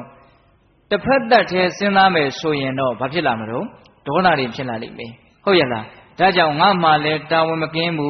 းဆိုတာကိုအမှန်တိုင်းနားလည်ဖို့မလိုဘူးလားလိုတယ်အဲ့ဒါဟောကြားဆိုတာအဲ့ဒီတရား10ပုဒ်နဲ့ကိုယ့်ကိုယ်ကိုဟောရမယ်ဟုတ်ရဲ့လားပြန်ပြောမယ်နော်ကိုယ်စိတ်ကိုဖြက်ဒေါသမဲ့၍မျိုးပြက်မွေးတာပြန်ယုံမှနှင့်သူ့မှာလိုပြမိမိကပအမှားလန်းလိုက်ကျွန်၌ကြံရဲခုတ်တလွဲပြက်တစ်ဖက်သက်ညိုပြစ်10မျိုးပွားတုံငါ၌တာတဲ့ဒေါသဖြစ်လာရင်အဲ့ဒီအပြစ်10မျိုးသာလည်းငါမှပွားလာတယ်ဒါကြောင့်ဒီဒေါသကိုငါမဖြစ်အောင်ကြိုးစားမယ်လို့စဉ်းစားပါတဲ့ထပ်မပြောတော့ဘူးနော်တခါယူမိုင်းများအဲ့တော့ဦးဇင်းတို့မူရင်းဆောင်ပုဒ်ကိုသွားကြရအောင် ဘယ်နှခုပြီးသွားပြီတော့ဝင်လွှတ်ကြံတနာဟောကြားဒီရောက်သွားပြီနော်ဟောကြားပြီးတော့ဘောင်းစောကံစားကံဆိုတာဘာပြောတာတုံးဆိုတော့သဗ္ဗေတ္တကမ္မတက္ကဆိုတဲ့အချက်ကိုပေပေနေနေစဉ်းစားရမည်တဲ့ဒေါသဖြစ်လာတဲ့အခါမှာဒေါသဖြစ်လာလို့ရှိရင်အကြောင်းရှိတယ်အဲ့ဒီလူအဲ့လိုလုပ်လို့အဲ့ဒီလူအဲ့လိုပြောလို့ဟောပိတ္တရဲ့သူ့ရဲ့အလုတ်အပြောအဲ့ဒီလူငါ့ကိုအဲ့လိုထင်လို့ဟောသူ့ရဲ့အတွေးကိုပါစိတ်တူတာနော်အေးအဲ့တော့အဲ့ဒီသူ့ရဲ့ကာယကံဝစီကံမနောကံကြောင့်ကိုစိတ်တူတယ်ဆိုကြပါစို့ဟုတ်လားအဲ့တော့စဉ်းစားကြည့်ပါအဲ့ဒီပုဂ္ဂိုလ်ရဲ့ကာယကံဝစီကံမနောကံဆိုတဲ့ကံဒီကိုယ့်ကိုလားအကျိုးပေးမှာလားသူ့ကိုအကျိုးပေးမှာလားသူ့ကိုအကျိုးပေးမှာဟုတ်တယ်နော်ကိုစိတ်တူပြီဆိုမှစိတ်တူတာကြီးကကိုယ်တန်တန်ဖြစ်ပြီးတော့ကိုယ်ကံဖြစ်ပြီးတော့အဲ့ဒီကျမှကိုယ့်ကိုအကျိုးပေးမှာအဲ့ဒီအခြေအနေမှာကွဲကွဲပြားပြားစဉ်းစားတတ်ရမယ်နားလည်ရမယ်တတ္တဝါတွေဟာကိုပြုတဲ့အတိုင်းဖြစ်ကြတာသူမကောင်းတာကြီးကိုဘာဖြစ်လို့ငါကဂျားကနေစိတ်တူပြီးတော့ငါအတွက်မကောင်းတဲ့ကံကြီးဖြစ်အောင်ဖန်တီးမလဲသူမကောင်းတဲ့ကံသူ့ဟာသူရှိပါစေတော့ငါလည်းပဲအဲ့ဒီမကောင်းတဲ့ကံကြီးသူ့ကိုမဖြစ်အောင်လည်းမလုပ်နိုင်ဘူးအဲ့တော့ဖြစ်နေတာလဲထပ်ပြီးတော့ကိုကမကောင်းတဲ့ကံကြီးကိုယ်တန်တာမှာမဖြစ်ဖို့ကြိုးစားဖို့မလိုဘူးလားလိုတယ်အဲ့တော့တတ္တဝါတွေဟာကိုယ်ကံနဲ့ကိုယ်ဖြစ်ကြတာဆိုလိုတာကသူ့ရဲ့ကာယကံဝစီကံမနောကံသည်သူ့ကိုပဲအကျိုးပေးမှလို့စဉ်းစားလိုက်ချင်းဒီပင်ကိုယ့်ရဲ့ဒေါသကိုပြပြောက်ရပြပြောက်ကြောင်းပဲတကယ်တမ်းကတော့သူ့ရဲ့ကာယကံဝစီကံမနောကံသည်ကိုယ့်ကိုဘာမှလာမထိခိုက်စေဘူးဆိုတဲ့အဓိပ္ပာယ်ကိုမသက်ရောက်ဘူးလားထိရောက်သွားတာကကိုယ့်ရဲ့အတွေးမှားကြောင့်ထိရောက်သွားတာအတွေးမှားသွားပြီဆိုတော့သူ့ရဲ့ကာယကံဝစီကံမနောကံကအကြောင်းတရားတည်းအနေနဲ့ကိုယ့်ကိုနှိမ့်ဆက်နိုင်တယ်နော်ဟုတ်တယ်မဟုတ်လားအေးကိုကကောင်းကောင်းလေးစဉ်းစားတတ်မယ်တွေးတတ်မယ်ဆိုရင်ဟော तू ပြောတာသူ့ကံပေါ့ तू လှုပ်တာသူ့ကံပေါ့ तू တွေးတာသူ့ကံပေါ့ဘာကိစ္စနဲ့ငါကဝင်ပြီးတော့ဆွတ်နေသင့်တယ်လေလို့အဲ့ဒီလိုကံကိုစဉ်းစားရမှာသူ့ကံကိုလည်းစဉ်းစားဖို့လိုသလိုသူစိတ်တူစရာလှုပ်လို့ငါစိတ်တူလိုက်ပြီဆိုတာနဲ့တပြိုင်နက်တည်းငါမှမကောင်းကျိုးပေးမဲ့ကံတွေဖြစ်သွားပြီဆိုတာလည်းစဉ်းစားဖို့မလိုဘူးလားအဲ့ဒါဆိုရင်ကို့မှလည်းမကောင်းကျိုးပေးတော့မယ်ဆိုတာကိုနားလည်သွားတော့နည်းနည်းတော့လန့်သွားတဲ့သဘောဖြစ်ပြီးတော့စိတ်တူဖို့တော့တွန့်သွားမဲ့သဘောမရှိပြီဘူးလားရှိတယ်နောက်ပြီးတော့သူမကောင်းတဲ့ကံဟာသူ့ကိုအကျိုးပေးမှာဆိုတော့နည်းနည်းတော့စိတ်ထဲမှာဒေါသဖြစ်เสียအကြောင်းပါသွားတာဟုတ်ရဲ့လားဒါကြောင့်အဲ့ဒါကိုဆိုလို့လားဒီနေရာမှာပိဋကပေါင်းသူတော်ကောင်းတို့အကျေတဝက်ကိုယ့်ကိုယ်တော့စဉ်းစားတတ်ဖို့လိုတယ်နော်ကံနဲ့ပတ်သက်ပြီးတော့တတ္တဝါတိုင်းတတ္တဝါဟန်ကိုပြုထားတဲ့ကံကိုပဲသိမ့်ပိုက်ကြရတာကိုစိုက်ပြိုးထားတဲ့အပင်ကိုပဲရိတ်သိမ်းကြရတာဒါလူတိုင်းနားလည်ပါလေဟုတ်ရဲ့လားနားလည်ပါလှဲ့ကင်နဲ့မတွေးမိတော့လည်းပဲအသုံးမချတတ်သလိုဖြစ်နေတာပေါ့တကယ်တမ်းကတော့အဲ့ဒီတစ်ချက်နဲ့ကိုပဲတော်တော်ကြီးအဆင်ပြေအောင်နေလို့ရတယ်ဘဝမှာစိတ်တူတရားကိစ္စတွေနဲ့ပတ်သက်ပြီးတော့ပေါ့လေဟုတ်ရဲ့လားအေးအဲ့တော့ကံနဲ့ပတ်သက်ပြီးတော့ဦးဇင်းတို့ဒီလောက်ပဲပြောမယ်နော်ဒီလောက်ဆိုရင်ပိဋကတို့စဉ်းစားတတ်တယ်ဟုတ်ရဲ့လားအေးဝင်လွှတ်ကြံတနာဟောကြားကံစားဆိုတာကဘာပြောတာလဲဆိုတော့ဒီခံခြင်းတရားနဲ့ပတ်သက်ပြီးတော့ဟောကြားထားတဲ့ဇတ်တော်တွေကိုစဉ်းစားပါတဲ့ဆိုလိုတာကလူငယ်တွေနားလည်အောင်ပြောရရင်တော့ဒီခံနိုင်စွမ်းရှိကြတဲ့ပုဂ္ဂိုလ်တွေရဲ့အထုပ္ပတ္တိပေါ့နော်ဒီခံနိုင်ကြတဲ့ပုဂ္ဂိုလ်တွေရဲ့အကြောင်းပုဂ္ဂိုလ်မြတ်တွေရဲ့အကြောင်းကိုစဉ်းစားကြည့်ဩသူတို့မြန်တော်လိုက်တာဟောသူတို့မြန်တော်လိုက်တာဆိုရင်ငါလဲတော်ခြင်းတယ်ဆိုတာလေးကနောက်ကအตาလေးတော့ကပ်ပြီးတော့ပါမလာဘူးလားပါလာတယ်နော်အားကြတဲ့စိတ်ဆိုတာလူတိုင်းမှာရှိတယ်လူတွေမှာအင်မတန်မျက်နှိုးစရာကောင်းတဲ့အဲ့ဒီအချက်လူတိုင်းမှာရှိတယ်ကောင်းတဲ့လူအကြောင်းကိုစဉ်းစားလိုက်ရင်ကောင်းကျင်တဲ့စိတ်ကလေးကတော့အနည်းနဲ့မြန်ဖြစ်လာတာပဲပိဋကရေရုပ်စွာဆုံးကလေးတွေပူဇော်ဇလန်းပါညာကြည့်ပြီဆိုရင်ဘယ်သူမှလူချမ်းမဖြစ်ချင်ပါဘူးဇက်လိုက်ပဲဖြစ်ချင်ပါပါဟုတ်ရဲ့လားစဉ်းစားကြည့်နော်အဲ့ဒီစိတ်ကလေးတွေချစ်စရာမကောင်းဘူးလားကောင်းတယ်အဲ့တော့ဘာလို့ဖို့လိုတော့ဆိုတော့မြင့်မြတ်တဲ့ပုဂ္ဂိုလ်တွေရဲ့အကြောင်းကိုအများကြီးနားလည်ဖို့ကြားဖို့ထားဖို့လိုတယ်အထူးသဖြင့်တော့ဒီနေရာမှာဦးဇင်းတို့ဒေါသပယ်ဖို့ပြောနေတာဆိုတော့တိခဏနိုင်စွမ်းကြတဲ့ပုဂ္ဂိုလ်တွေမေတ္တာထားနိုင်ကြတဲ့ပုဂ္ဂိုလ်တွေအကြောင်းကိုအများကြီးကြားဖို့ထားမယ်ဆိုရင်သူတို့တောင်အဲ့လိုဖြစ်အောင်လုပ်ကြသေးတာငါတို့နင်းနင်းလေးဖြစ်မှီအောင်လိုက်မယ်အဲ့လိုဆိုရင်မကောင်းဘူးလားဒါကြောင့်ဦးဇင်းတို့အဲ့ဒီဝိသုဒ္ဓိမတ်ထဲမှာတော့ဦးဇင်းတို့ခန္တီဝါဒီယတိရဲ့အကြောင်းတွေကိုပြောထားတယ်ဒါတွေစဉ်းစားဖို့ပေါ့လေဓမ္မပါဠဇတ်ကိုညွှန်ပြထားတယ်ဒီဇလန်းတွေတပိတ်တို့သိတယ်နော်ဓမ္မပါဠဆိုတာကဦးဇင်းတို့မင်းသားပေါက်စလေးကိုသူ့ရဲ့အဖေဒေဝရအလောင်းကလက်ဖြတ်တယ်ခြေဖြတ်တယ်ကြားဘူးပါတယ်ဖြူစတော်ဘုရားကြီးတောင်ဟောထားတာရှိတယ်လေသွေးနဲ့ရေးတဲ့သာသနာဆိုတာဟုတ်လားအဲ့ဒီဓမ္မပါဠဇတ်ခန္တီဝါဒီဇတ်ကတော့ပိဋကတို့အလုံးသိကြတယ်ပြီးတော့ဦးဇင်းတို့မဟာကပိဇတ်တို့သုလနာဂဇတ်တို့တိလဝဇတ်တို့ဆိုတာအဲ့မှာပြထားတာရှိတယ်အဲ့ဒီမှာဦးဇင်းတို့စိတ်ထဲမှာတော်တော်ထိခိုက်ရတာကမဟာကပိဇတ်ဆိုရင်တော်တော်ကိုကောင်းတယ် Mahakapi ဆိုတော့မြောက်မင်းပေါ့မပိတ္တို့ကြားဘူးပါလေနွားပြောက်ရှာတဲ့ပုံနာတောထဲမှာနော်ကြောက်ထဲကြတော့ဘုရားလောင်းကကဲတာလေကြားဘူးတယ်မဟုတ်လားကဲတဲ့နေရာမှာတော့ရိုးရိုးကဲတာမဟုတ်ဒီကြောက်ထဲကိုခုန်ချပြီးတော့ဒီယောက်ျားကိုကြောပေါ်ပိုးပြီးတော့အပေါ်ကိုပြန်ခုန်တက်မှာအဲ့ဒါရုတ်တရက်သူအဲ့လိုမလုပ်သေးဘူးအဲ့ဒီယောက်ျားရဲ့အလေးချိန်နဲ့ညီတဲ့ကြောက်ခဲကြီးကိုပိုးပြီးတော့အရင်ခုန်ကြည့်သေးတယ်နော်ကဲတဲ့နေရာမှာပညာပါတယ်နော်ရုတ်တရက်သူ့ကိုတင်ပြီးတော့ခုံလိုက်လို့ရှိရင်မနိုင်ရင်နှစ်ဦးလုံးဒုက္ခရောက်မှာသူကဟုတ်လားအဲ့ဒါလို့ဆန်းပြီးတော့မှကဲတာအဲ့ဒါသူ့မှာကြောက်ခဲကြီးလဲတည်ရတယ်ဒီယောက်ျားကိုလည်းကဲရတယ်ဆိုတော့တော်တော်မောတော့အပေါ်ရောက်တော့သူကမြောက်ရဲ့လူရဲ့ပေါင်ပေါ်မှာခေါင်းအောင်ပြီးတော့အိတ်တာအဲ့ဒီမှာနွားပြောက်တဲ့ယောက်ျားကနွားကလည်းရှာမတွေ့အိမ်ပြန်ရင်တော့ဘာမှလည်းမျက်နှာဗမ်းမလားဖြစ်တော့မယ်အဲ့တော့ဒီမြောက်ရဲ့ခေါင်းကိုဒီနားမှာရှိတဲ့ကြောက်ခဲနဲ့ထုပြီးတော့အ ਨੇ ဆုံးမြောက်သားလောက်ယူသွားနိုင်မယ်ဆိုရင်ကောင်းမယ်လို့သူကအဲ့လိုစဉ်းစားတာဒါပေမဲ့သူက9ရက်လောက်အစာရည်သာပြက်ထားတဲ့လူဆိုတော့အားကမရှိဘူးအဲ့ဒါကြောက်ခဲကိုမနိုင်တနိုင်မှပြီးတော့ထုချလိုက်တယ်ကြက်ကောင်းကိုမမိတဲ့အခါကျတော့ဘုရားလောင်းကထပြေးတယ်ဒါပေမဲ့ခေါင်းတော့ကွဲသွားတယ်အဲ့ဒီမှာဘုရားလောင်းကအော်လောကကြီးမှာ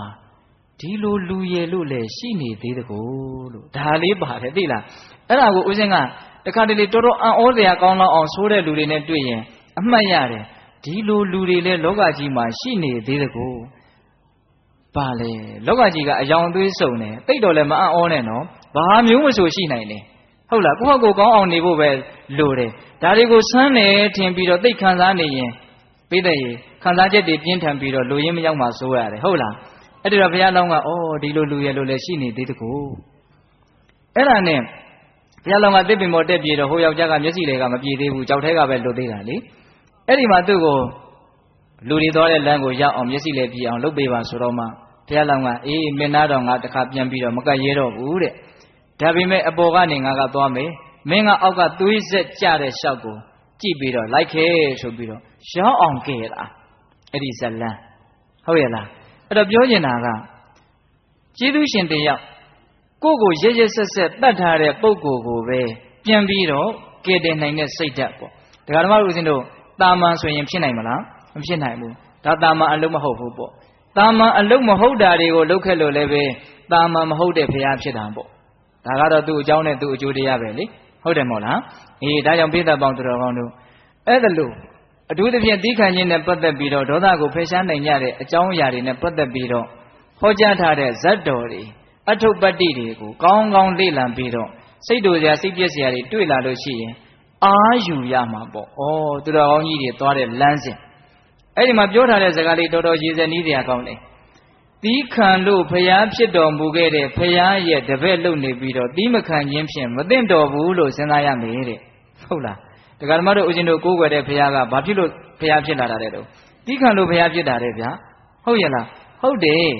်နော်သီလသမารိပညာဏခန္တီပရဏကာရဏံတဲ့သီလသမารိပညာဆိုတဲ့ကောင်းမှုတရားအလုံးတို့သည်သီးခံခြင်းကိုအကြောင်းပြုပြီးတော့ဖြစ်တာလို့သေတပေါင်းတော်တို့ကြားဘူးတယ်မဟုတ်လား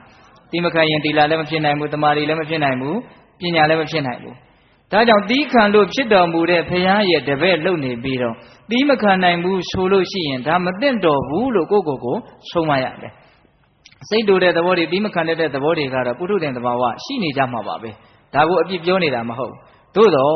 မကောင်းတာကိုမကောင်းမှန်းသိပြီးတော့လွတ်မြောက်အောင်လုပ်ရမယ်ဆိုတာကတော့အသိဉာဏ်ရှိတဲ့လူတွေရဲ့တာဝန်တရက်လို့ဦးဇင်းတို့ထင်တယ်ဟုတ်တယ်မဟုတ်လားအေးဒါကြောင့်ဦးဇင်းတို့ဇာဆိုတာဘာပြောတာတော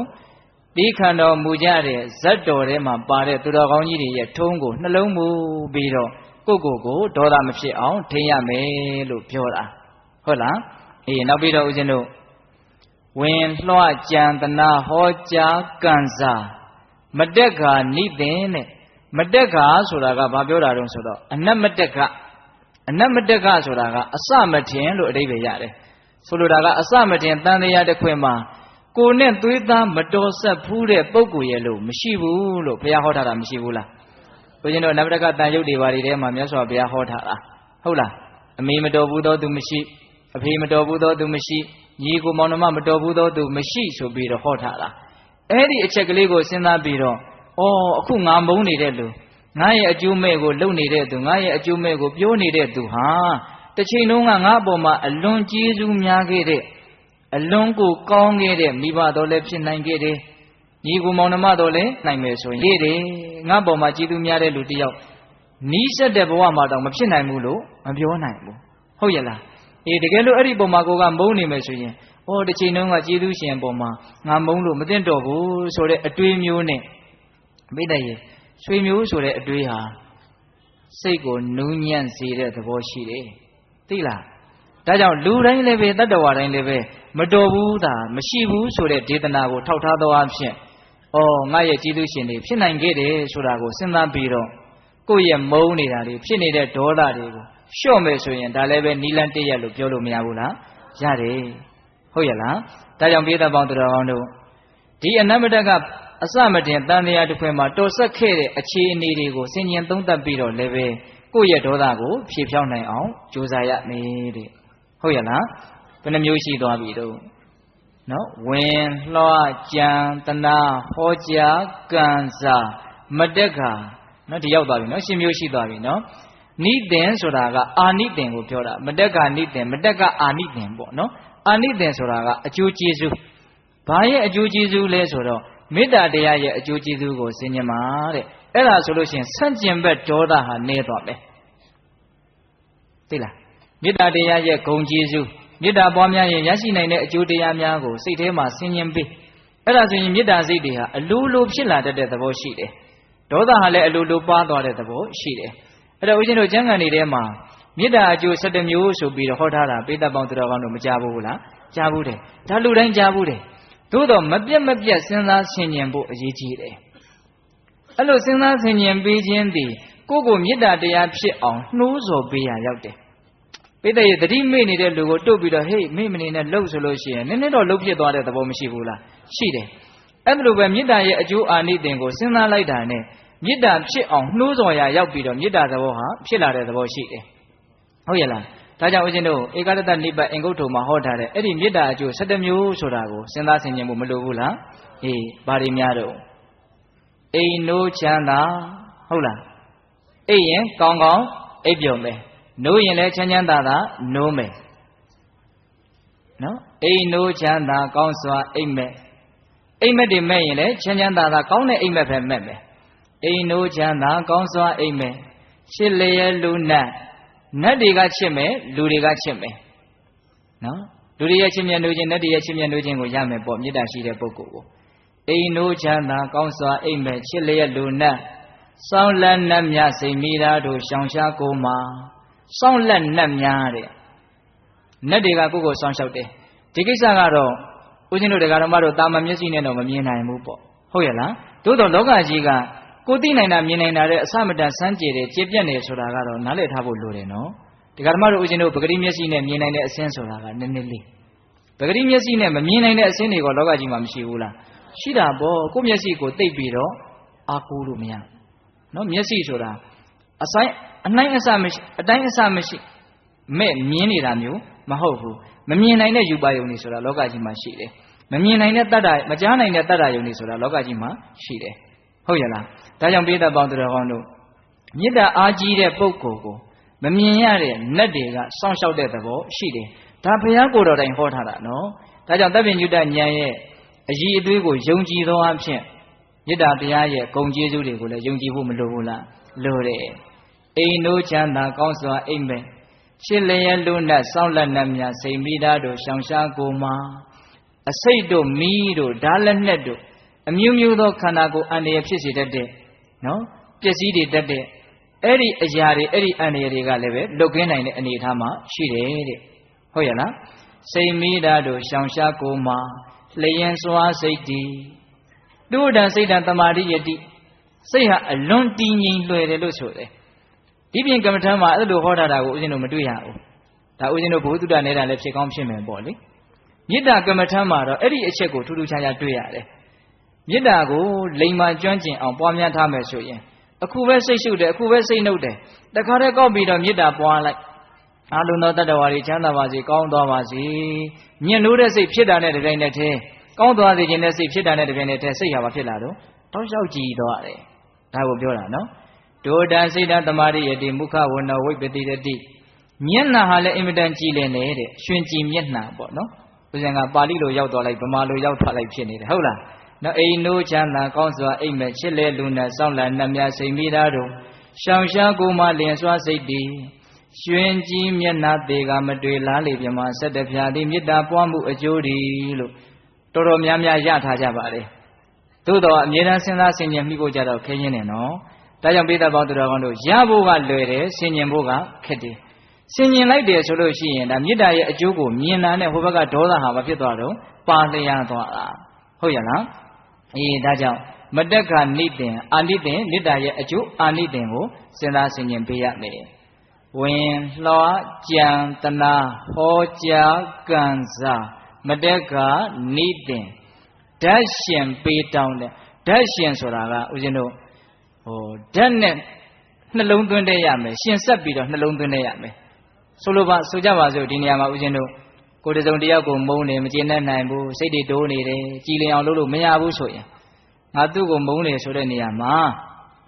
ဆပင်မွေးကိုမုန်းတာလားစာထဲပါတဲ့အတိုင်းပြောတာနော်ဒါမှမဟုတ်ရင်အရေးပြားကိုမုန်းတာလားဒါမှမဟုတ်ရင်အသားကိုမုန်းတာလားအယိုးကိုမုန်းတာလားအဲ့ဒါ32ခုဓာတ်အကုန်လုံးတရားဓမ္မတို့စဉ်းစားကြည့်အဲ့ဒါဓာတ်နဲ့ခွဲခြမ်းစိတ်ဖြာတဲ့သဘောလို့ဆိုလိုတာဟုတ်ရဲ့လားအဲ့ဒါလို့ဓာတုဝိနိဘောကနော်ဓာတ်ရဲ့သဘောတရားတွေကိုဝေဖန်ခွဲခြမ်းပြီးတော့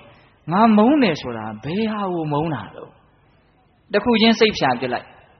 နော်အဲ့ဒါလို့စိတ်ဖြာပြီးတော့ပြစ်လိုက်မယ်ဆိုလို့ရှိရင်မုန်းတဲ့စိတ်ဟာမုန်းเสียရှာမတွေ့တဲ့အတွက်ကြောင့်ထောက်တရားမရပဲနဲ့အဲ့ဒီဒေါသတွေဟာတကယ့်ကိုထူးထူးခြားခြားပျောက်သွားလိမ့်မယ်တဲ့အဲ့ဒီအချက်မှာတော့ဦးဇင်းတို့အဲ့ဒီဝိသုဒ္ဓိမတ်ထဲမှာပြထားတာသူကတော်တော်လေးဦးစားပေးပြီးတော့ပြောထားတယ်တော်တော်စွမ်းတယ်ပေါ့ဒေါသဖယ်တဲ့နေရာမှာအဲ့ဒါလို့သာဓာတ်ကိုနှလုံးသွင်းပြီးတော့ငါဘယ်ဟာကိုမုန်းတာလဲဘယ်ဟာကိုမုန်းတာလဲစပင်ကိုလားမွေးညင်းကိုလားအသားကိုလားအယိုးကိုလားအဲ့ဒါလို့သာစဉ်းစားမယ်ဆိုရင်တဲ့ပုတ်ဆောက်ဖျားပေါ်မှာမုံညင်းစိတ်လေးမတီးနိုင်တယ်လို့ကိုယ်တန်တာမှာဒေါသတီးနိုင်မှာမဟုတ်ဘူးတဲ့အဲ့လိုတောင်ပြောထားတယ်သိလာ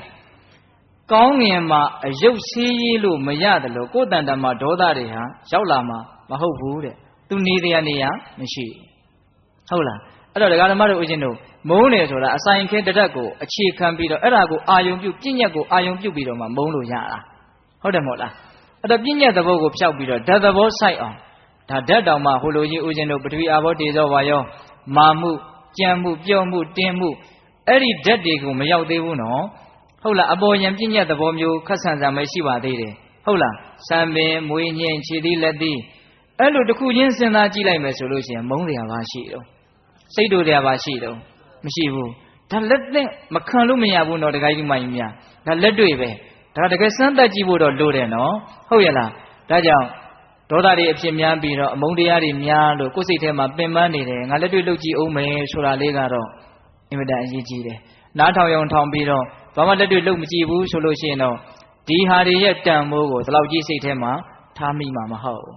်ဟုတ်ရဲ့လားတစုံတစ်ခုရဲ့တန်ဖိုးဆိုတာကအကျိုးကျေးဇူးကိုခံစားရမှတန်ဖိုးထားတဲ့သဘောရှိတာကိုအဲ့တော့ဒီနေရာမှာအကျိုးကျေးဇူးကိုခံစားရဖို့ဆိုတာကနားထောင်နေုံမျှနဲ့ဟုတ်တယ်ဆိုုံမျှနဲ့တော့ထိထိရောက်ရောက်ကြီးဖြစ်မှာမဟုတ်ဒါကြောင့်ပိဋကပေါင်းတော်ကောင်းတို့ဒီကိစ္စကိုတနေ့နေ့တစ်ချိန်ချိန်မှာဒေါသတွေလွှမ်းမိုးလာတာမျိုးကျုံလာရင်အယံသင့်ကိုယ်စိတ်ထဲမှာကျွမ်းကျင်ပြီးသားဖြစ်အောင်ဒေါသမဖြစ်တဲ့အချိန်မှာလည်းပဲကျွတ်တင်ပြီးတော့လေ့ကျင့်ထားရင်မကောင်းဘူးလားကောင်းတယ်ဟုတ်လားအဲ့ဒါကိုဆိုလိုတာဓာတ်ရှင်ဆိုတာကဟုတ်ရဲ့လားအေးအဲ့လိုဓာတ်ကိုနှလုံးသွင်းပြီးတော့ငါဘယ်ဟာကိုမုန်းတာတော့ဘယ်ဟာကိုမုန်းတာတော့ဒါဆိုလို့ရှိရင်မုန်းတရားရှားမရဘဲနဲ့ဒေါသအမျက်ဟာကိုယ်တန်တမှာတရားမရှိတဲ့အတွက်ကြောင့်ဒါလွယ်လွယ်ကူကူပျောက်သွားလိမ့်မယ်လို့ဆိုလိုတာဟုတ်ရဲ့လားဘယ်နှခုရှိသွားပြီတော့10မျိုးရှိသွားပြီနောက်ဆုံးဓာတ်ရှင်ပေးတောင်းတယ်ပေးတောင်းဆိုတာ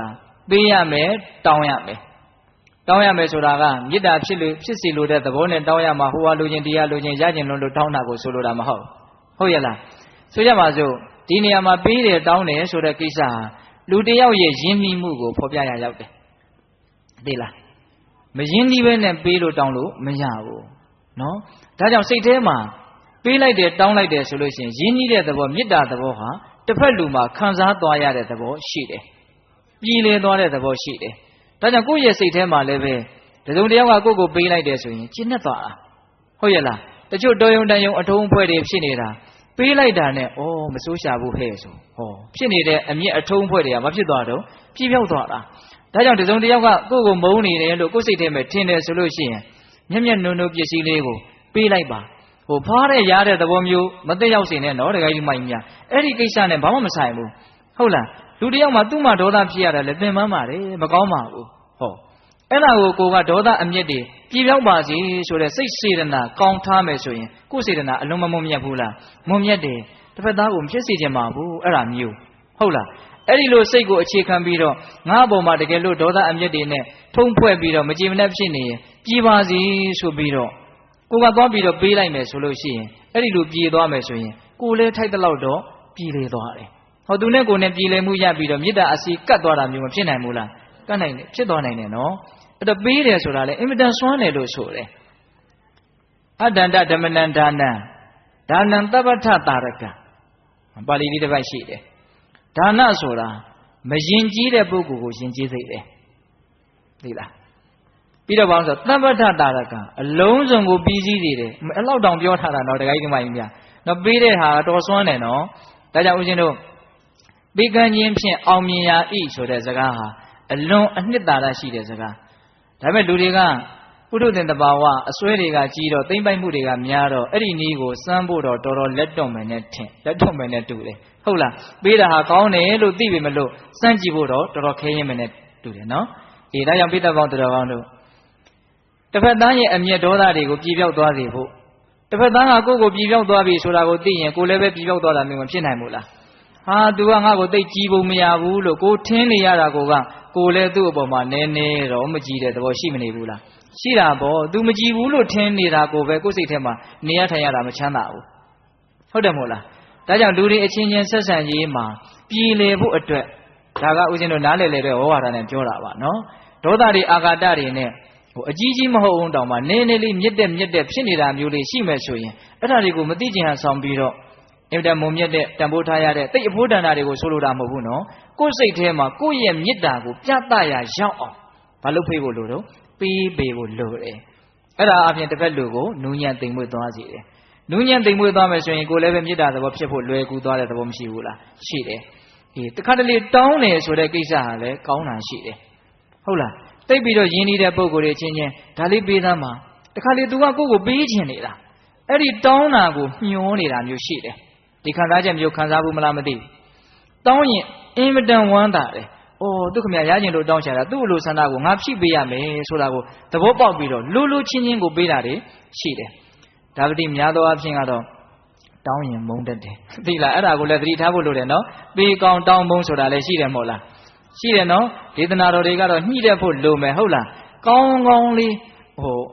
တဲ့လေးမစောင်းအောင်သွားတတ်ဖို့ကတော့တော်တော်လိုမယ်ဟုတ်ရဲ့လားဒီပေးရင်ကောင်းတယ်တောင်းရင်မုန်းတယ်ဆိုတာလည်းရှိတယ်တောင်းလို့မုန်းရတာတွေဇက်တော်တွေထဲမှာလည်းကြားဘူးတယ်မဟုတ်လားညီကို2ယောက်ဘုရားလောင်းရင်ရှင်အနန္ဒာလောင်းလာကောင်းကောင်းမှတ်မိတော့ပါဘူးဗျာဟုတ်လားမြေကမ်းဘေးမှာတရားအထုတ်ပြီးတော့နေကြတော့ယသိ2ပါးညီဖြစ်တဲ့ယသိကိုအဲ့ဒီမြေထဲမှာနေတဲ့နဂါကအတော်ချစ်ဆိုပဲအဲ့ဒါနဲ့လာလာပြီးတော့တခါတည်းအခွေကြီးနဲ့ပတ်ပြီးတော့အပေါ်ကမုန်းဖို့ပေးတာအဲ့ဒီနဂါကြီးကအဲ့လိုလုံနေလို့ကိုကြောက်နေရတယ်ဒီယသိကဟိုကချစ်လို့လှုပ်တာသူကအဲ့ဒါကိုကြောက်နေတာအဲ့ဒါနဲ့သူ့ကိုပြောတယ်ဒီနဂါကြီးကလာပြီးတော့အဲ့လိုလှုပ်တယ်ဘယ်နဲ့လှုပ်အောင်လွယ်ပါတယ်ကွာချစ်တာကိုမုန်းအောင်လုပ်ရတာလွယ်လေးဘယ်နဲ့လှုပ်အောင်မလဲအဲ့ဒီနဂါကြီးအမြဲတမ်းဝတ်လာတဲ့လေဆွဲရှိတယ်အဲ့ဒါသူတို့ရဲ့အဖိုးမဖြတ်နိုင်တဲ့ယတနာမင်းနောက်တစ်ခါလာရင်အဲ့ဒီလေဆွဲယတနာကြီးတောင်းကွာလို့ပြောတယ်အဲ့ဒါနဲ့နဂါကြီးကလာပြီးဆိုတော့အဲ့ဒီလေဆွဲယတနာလေးပေးသမ်းပါမဖြစ်ဘူးပေါ့ဒါသူတို့ရဲ့အာကိုရအဲ့ဒါနဲ့နောက်နေ့ကျတော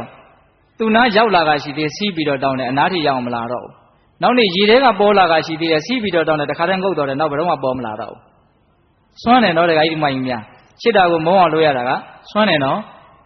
်နောက်တော့လည်းပြဿနာဖြစ်ပြန်တယ်ငကားကြီးကမလာပြန်လို့သူ့မှာလာစီခြင်းတဲ့သဘောဖြစ်ပြန်နေတဲ့အဲ့တော့မင်းမတက်နိုင်ဘူးမင်းကမုန်းစီစားမိပြီဆိုတော့မရတော့ဘူးဆိုတဲ့အတိတ်ပဲပေါ့ဟုတ်ရလားထားပါတော့လေအဲ့တော့တောင်းတယ်ဆိုတာဒီနေရာမှာပုဂ္ဂိုလ်ရဲ့အခြေအနေကိုကြည့်ပြီးတော့တောင်းတယ်တောင်းလိုက်လို့ရှိရင်ရင်းနှီးတဲ့သဘောကိုပေါ်ဆောင်ရရောက်တယ်ဆိုတာလေးကိုပပနက်နားလည်ဖို့ကမလိုဘူးလားလိုတယ်ဒါကြောင့်ပေဒပေါင်းတော်ကောင်းတို့နောက်ဆုံးနေ့ကတော့ပေးကမ်းခြင်းတောင်းခြင်းပစ္စည်းဖလှယ်ခြင်းရင်းနှီးမှုကိုပြတယ်ဆိုတဲ့အဓိပ္ပာယ်လို့ဦးဇင်းခံစားရပါတယ်ဟုတ်ရလားအဲ့တော့နီးဘယ်နှမျိုးလဲဗျာ 17မျိုးနော်ဝင်လွှားကြံတနာဟောကြားကံစာမတက်ကနိသင်ဓာတ်ရှင်ပေတောင်းရံညိုပေါင်းပျောက်ကြောင်း17တဲ့အဲ့ဒါစာထဲမှာရေးထားကတော့တနည်းနဲ့မပြောက်ရင်နောက်တနည်းကိုလုပ်ပါသူကဒီနည်းသွားတာအဲ့တော့ပထမဦးဇင်းတို့အနှစ်ချုပ်ပြီးတော့ပြန်ပြောကြစို့နော်ဦးဇင်းတရားဟောတာအချိန်စိနေပြီဟုတ်လားဝင်ဆိုတာပါလေမေတ္တာဇံရထားတဲ့ပုဂ္ဂိုလ်ဆိုရင်မေတ္တာဇံဝင်စားပြီးမှကိုမုန်းတဲ့ပုဂ္ဂိုလ်ကိုမေတ္တာပို့လိုက်ပါအဲ့ဒီနည်းလုံးလို့မရဘူးသို့တော့အဲ့ဒီနည်းလုံးเสียကိုယ့်အတွက်မရှိဘူးဆိုလို့ရှိရင်ဘာလုပ်ရမလဲလွှားတယ်ဟုတ်လားလွှားကြီးနဲ့ငါ့ကိုဖြတ်တာတောင်မှမုန်းတဲ့စိတ်တွေဖြစ်မယ်ဆိုရင်ဘုရားရဲ့အဆုံးအမကိုလိုက်နာရမရောက်ဘူးလို့အစရှိတဲ့ဖြင့်ဒေါသရဲ့အပြစ်အနာအစာကိုဟောကြားထားတဲ့တရားဒေသနာတွေကိုစဉ်းစားဆင်ခြင်ရမယ်လွှားဆိုတာဒါပြောတာအဲ့ဒါလို့စဉ်းစားဆင်ခြင်လို့မှအမျက်ဒေါသမပြောက်သေးဘူးဆိုလို့ရှိရင်ကောင်းခွက်ကိုကြံရမယ်ဝင်လွှားကြံဟုတ်လားကောင်းခွက်ကိုဘာလို့ရမလို့ကြံရမယ်အရာတိုင်းဆိုတာမဟုတ်ပါဘူးကောင်းတာလေးတွေရှိတတ်ပါတယ်ဆိုတာကိုတဘာဝကြကြတမာတမတ်ကြကြစဉ်းစားပြီးတော့ကောင်းခွက်ကိုကြံတာနဲ့တပြိုင်တည်းအဲ့ဒါမေတ္တာရဲ့သဘောဟာဖြစ်တယ်အဲ့ဒီနည်းကလည်းတော်တော်ထိရောက်တယ်လို့ထင်ပါတယ်ဒါဦးဇင်းတို့သုံးကြည့်ဖို့ပါတယ်ကောင်းတယ်ဆိုတာလေးကိုကြံလိုက်ရင်ကြီးလင်းသွားတာစိတ်ထဲမှာဟုတ်ရဲ့လားအေးပြီးတော့ဗါတော့ဝင်လွှတ်ကြံအဲ့လိုကြံလို့မှကောင်းတာကိုကြံစရာကိုမရှိဘူးဒီလိုကတော်တော်ကိုဆိုးတယ်ဆိုရပါစို့အဲ့လိုဆိုရင်တော့သူ့ရဲ့ဆိုးရတဲ့အမှုတွေကမကြခင်အကျိုးပေးရှာတော့မှာလို့မှန်မှန်ကန်ကန်နားလည်ပြီးတော့တနာတဲ့စိတ်နဲ့အမုန်းတရားဒေါသတရားတွေကိုဖြေပြောင်းနိုင်အောင်ကြိုးစားရမယ်ဟာအဲ့မဖြစ်ဘူးမရပြန်ဘူးဆိုရင်တော့ဝင်လွှတ်ကြံတနာဟောကြားတဲ့ဟောကြားဆိုတာကနီး10ရက်နဲ့ဟောရမယ်ဒီထဲမှာပြထားတာခုနတော့ငါပိဋကတ်တို့ဦးဇင်းတို့ပြောလိုက်ပြီနော်ကိုယ်စိတ်ကိုဖြက်ကိုယ်စိတ်ကိုသူများဖြက်စီးနိုင်ဘူးသူများဆင်းရအောင်မလုပ်နိုင်ဘူးဒါပြောတာနော်ကိုယ်စိတ်ကိုဖြက်ဒေါသမဲ့၍အဖို့တဏ္ဍာတွေစွန့်နိုင်ပြီးတော့ဒီဒေါသကိုဘလောက်တန်ဖို့ရှိလို့တိမ့်ထားရသလဲဒေါသမဲ့၍မျိုးပြက်မွေးတာသူတော်ကောင်းရဲ့မျိုးလို့ဆိုရတဲ့ဟိရိဥဒ္ဒပကိုဖြက်စီးပြစ်နိုင်တဲ့ဒေါသကိုဘာကြောင့်မွေးထားရသလဲနော်မျိုးပြက်မွေးတာပြန်ယုံမှနဲ့ဒီလိုနဲ့ဘာဖြစ်လို့ယုံမှမှုချင်းပြန်ဆိုင်မလဲဟုတ်လားသူ့မှာလိုပြည့်ငါစိတ်တူနေမယ်စိတ်ဆင်းရဲနေမယ်ဆိုရင်အဲ့ဒီလူအလိုပြည့်သွားလိမ့်မယ်ဟုတ်လားမိမိမှာပန်းနေနော်ငါကစိတ်တူနေတယ်ဒေါသတွေဖြစ်နေတယ်မုန်းနေတယ်ဆိုရင်သူကပြောခြင်းပြောနေမှာငါသာလျှင်ဒီမှာဒေါသတွေနဲ့ပင်ပန်းနေတာလို့အမှန်ကန်နားလည်ပြီးတော့ဒေါသကိုဖြောရမယ်ပေါ့ဟုတ်ရဲ့လားပြီးတော့ပါတော့အမှားလန်းလိုက်သူကမကောင်းတာတွေလုပ်ပြီးတော့မကောင်းတဲ့လမ်းသွားနေတာဒါကိုတိတိကြီးနဲ့ငါကနောက်ကလိုက်တဲ့သလားဒါပြောတာနော်အမှားလန်းလိုက်ကျွန်၌ကြံရဲငါရဲ့အပြစ်ကိုအထောက်ထားပြုတ်ပြီးတော့သူဒေါသဖြစ်တာမုန်းတာဒါကြောင့်အဲ့ဒီမုန်းတဲ့လူဟာငါအပြစ်ရဲ့ကြီးကျွန်ဒါကြောင့်အပြစ်ဆိုတဲ့မူရင်းကိုဖယ်လိုက်ရင်ကျွန်မျိုးပြုတ်ပြီလို့ဒါပြောတာဟုတ်ရဲ့လားဒီအဲ့လိုစဉ်းစားပြီးတော့လေဒေါသကိုဖယ်ရမယ်ပြီးတော့ဗါလဲခုတ်တလွဲပြတ်တဲ့ခုတ်တလွဲပြတ်ဆိုတာငါ့ကိုနှိပ်စက်ခဲ့တဲ့ညှင်းဆဲခဲ့တဲ့ယုံနာကမရှိတော့ဘူးအခုငါမုန်းတဲ့ယုံနာကတစ်မျိုးငါ့ကိုဒုက္ခပေးခဲ့တုန်းကယုံနာကတစ်မျိုးဟုတ်လားဆံကုန်မမိဖွဲကုန်မိဒါကြီးကမတရားဘူးလို့နားလည်ဖို့ပေါ့ဟုတ်ရဲ့လားပြီးတော့နောက်တစ်ချက်ကပါတော့ခုတ်တလွဲပြတ်တစ်ဖက်သက်ညိုတဲ့ငါမှလည်းတာဝန်မကင်းဘူးသူ့ကြီးတစ်ဖက်သက်စိတ်တို့မနေနဲ့လို့ဒါပြောတာဟုတ်ရဲ့လားအဲ့ဒီ10နည်းဖြင့်ကိုယ့်ကိုယ်ကိုဘာလို့ရမှာတော့တရားဟောရမယ်ဟောကြားဆိုတာအဲ့ဒါကိုပြောတာဟုတ်လားဟောကြားကံစားကံဆိုတာကကိုပြုတဲ့အမှုကိုယ့်ကိုအကျိုးပေးမှာသူမုန်းစရာကောင်းတဲ့ကိစ္စတွေကသူ့ကိုပဲဒုက္ခပေးမှာဘာကိစ္စနဲ့ငါကဒေါသဖြစ်စေပြီးတော့မကောင်းတဲ့ကံတွေငါတဏ္ဍာမှာဖြစ်အောင်လုပ်ရမလဲလို့အဲ့လိုစဉ်းစားရမှာဟုတ်ရဲ့လားဇာဆိုတာကဒီခံခြင်းနဲ့ပတ်သက်တဲ့ဇတ်တော်တွေအထုပ်ပတ္တိကောင်းတွေကိုဖတ်ရှုပြီးတော့နှလုံးသွင်းရမှာ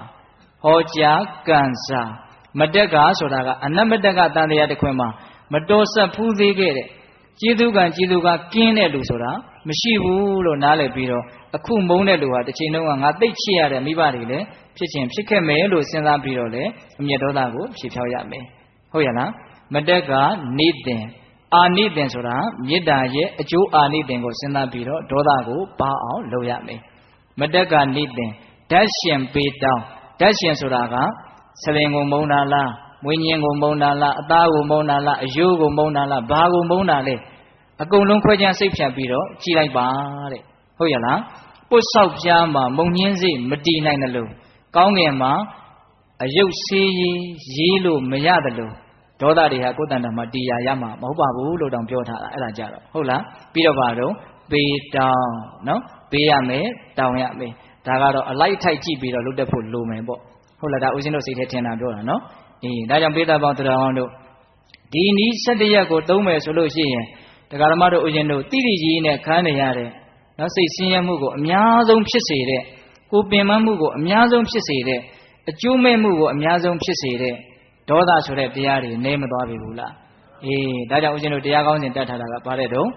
ဒေါသပေကြောင့်နီလန်းကောင်းတဲ့ဘယ်နှမျိုးတုံးဗျာ17မျိုးဟုတ်ရဲ့လားဒါကြောင့်ဦးဇင်းတို့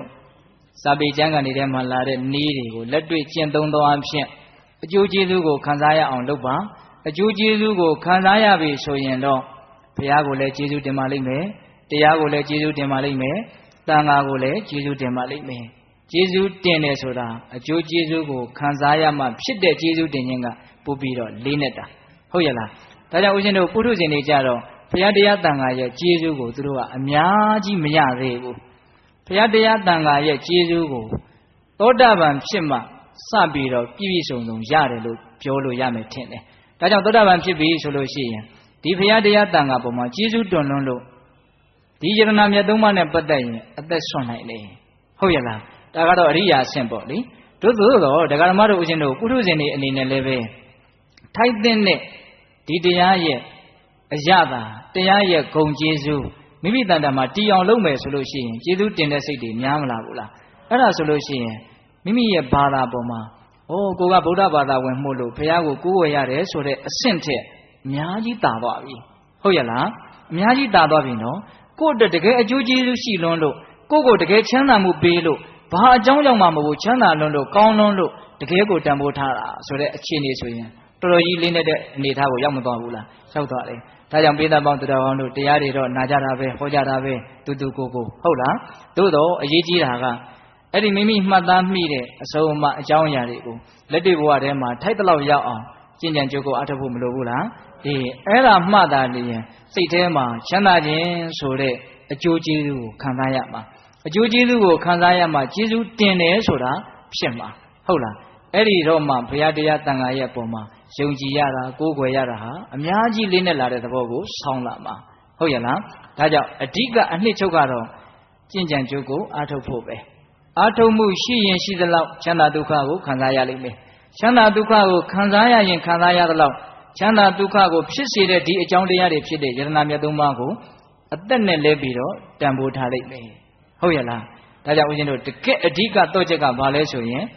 ပိဋကပေါင်းသူတော်ကောင်းတို့ကျင့်ကြံကြိုးကိုအားထုတ်ဖို့ဆိုတာပြောလို့မရဘူးလားရတယ်ဒါကကျင့်ကြံကြိုးကိုအားထုတ်ဖို့ဆိုတဲ့ရှုထောင့်ကနေပြီးတော့ကြည်တာပေါ့ပရိတိစာပေတင်တဲ့ရှုထောင့်ကကြည်မယ်ဆိုရင်လည်းကြည်မယ်ဆိုရင်အဖြေကတစ်မျိုးဖြစ်မှာပေါ့ဟုတ်ရဲ့လားထားပါတော့အဲ့တော့ပိဋကပေါင်းသူတော်ကောင်းတို့အခုဒီကနေ့ညတနာရီနဲ့10မိနစ်လောက်အချိန်ယူပြီးတော့မိမိတို့ရဲ့တန်တန်မှာအခွင့်အခါမသိနိုင်ဖြစ်နေတဲ့ဟုတ်လားအခွင့်အခါသိနိုင်လို့မပြောချင်ဘူးနော်ဟုတ်လားဒေါသတွေအာဃာတတွေအမုန်းတရားတွေမရှိဘူးလားရှိတယ်အဲ့ဒီမိမိကိုနှိမ့်ဆက်နေတဲ့ဆိုးအောင်လုပ်နေတဲ့မကောင်းတဲ့ဒီတရားတွေကိုဖယ်ရှားဖို့အတွက်ဒီနီလန်း17ရက်ထဲကနေပြီးတော့မိမိတို့နဲ့တင့်တော်တဲ့နီလန်းကိုတင့်တော်တယ်မတင့်တော်ဘူးဆိုတာကလက်တွေ့လုပ်ကြည့်မှသိမှာနော်ကိုယ့်အတွက်ထိရောက်မဲ့နီလန်းကိုလက်ကင်ထားဖို့မလိုဘူးလားနီလန်းတိုင်းဟာသူကဟိုနီးထိရောက်ပြီမလို့ကိုကအဲ့ဒီနီးထိရောက်ချင်မှထိရောက်မယ်ပေါ့ကိုယ်စိတ်ထဲမှာထိခိုက်တဲ့ကိုယ့်အတွက်အကျိုးရှိမဲ့ဟာကိုလက်တွေ့ကျင့်သုံးအလုံးအဖြစ်ရှာဖွေကြည့်ဟုတ်လားအဲ့ဒီနီး17မျိုးတွေကရှားပြီးတော့မှဒီနီးကတော့ငါနဲ့တော်တော်ကိုတင့်တော်တယ်ဆိုရင်တော့အဲ့ဒါကိုစောက်ချပြီးတော့လုပ်ကြည့်ပါဟုတ်ရဲ့လားဒါကြောင့်ပိဋကပေါင်းသူတော်ကောင်းတို့ဒီဒေါသပေကြောင့်နီလန်းကောင်းများကိုကျင့်ကြံကြိုးကိုအထုတ်ပြီးတော့အမျက်ဒေါသကင်းကြတဲ့မကင်းသေးတောင်မှအမျက်ဒေါသနည်းကြတဲ့သူတော်ကောင်းတွေဖြစ်ကြပါစေလို့ဦးဇင်းတို့ဆန္ဒပြုပြီးတော့မေတ္တာပို့ပြီးတော့ဆုံးသတ်ကြရအောင်နော်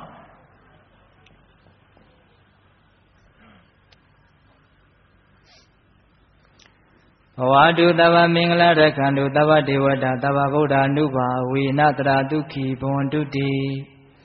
ဘဝတုသဗ္ဗမင်္ဂလာရခန္တုသဗ္ဗဒေဝတာသဗ္ဗဓမ္မာနုဘာဝေနတရာဒုက္ခိဘဝန္တုတိဘဝတုသဗ္ဗမင်္ဂလာရခန္တုသဗ္ဗဒေဝနာသဗ္ဗတံဃာနုဘာဝေနတရာဒုက္ခိဘဝန္တုတိဒီတုံမခံသင်တရားနာပိဋကပေါင်းသူတော်ကောင်းတို့သာသာအာလုံးသောတတ္တဝါအနန္တတို့အား သာဝမင်္ဂလာလောကီလောကုတ္တရာကောင်းဆိုသမျှမင်္ဂလာဝဝတိဘဝတုကောင်းစွာမသိဖြစ်တော်မူကြပါစေတည်းသာဝတိဝတ္တမိမိတို့ခန္ဓာကိုယ်မှာစောင့်ကြနေကြကုန်သောနတ်မိမိတို့အိမ်မှာစောင့်ကြနေကြကုန်သောနတ်မိမိတို့သာနာမိမိတို့ကဘာမှာစောင့်ကြနေကြကုန်သောနတ်မြတ်နှကောင်းတဲ့အပေါင်းတို့ကလည်းပဲရက္ခန္တုကောင်းစွာမသိစောင့်ရှောက်တော်မူနိုင်ကြပါစေတည်းသာဝဗုဒ္ဓအနုဘာဝေနကင်းငါဝါလူသေးစုမငါပွင့်တော်မူကြတဲ့ဆိုဆိုတော်ဘာဘုရားရှင်ကိုတော်မြတ်တို့ရဲ့တကုတေဇောအာနုဘောတော်တို့ကြောင့်၎င်းသာဝဓမ္မနုဘာဝေနမေလီရန်ဘူရိရန်နိဗ္ဗာန်ပရိယတိဟုဆိုသောစေရန်တော်တရားတော်မြတ်တို့ရဲ့တကုတေဇောအာနုဘောတော်တို့ကြောင့်၎င်းသာဝတံဃာနုဘာဝေနမဂ္ဂတံလေးရောက်ပလတံလေးရောက်ဆိုသောရှင်တော်တော်ရိယတံဃာရှင်မြတ်တို့နဲ့တကွာတိလဂုံသမာဓိဂုံပညာဂုံတို့နဲ့ပြည့်စုံတော်မူကြတဲ့သမုဒိတံဃာအရှင်ကောင်းရှင်မြတ်ပေါင်းတို့ရဲ့တကုတေဇောအာနုဘောတော်တို့ကြောင့်၎င်းတရားနိယောညပါဘေခါမဆိုင်ခြင်းရှိတိုင်းဒုက္ခိကိုစိတ်နှပြချမ်းမာချမ်းသာခြင်းရှိကြကုန်သည်ဘဝတုကောင်းစွာမသိဖြစ်တော်မူကြပါစေတည်း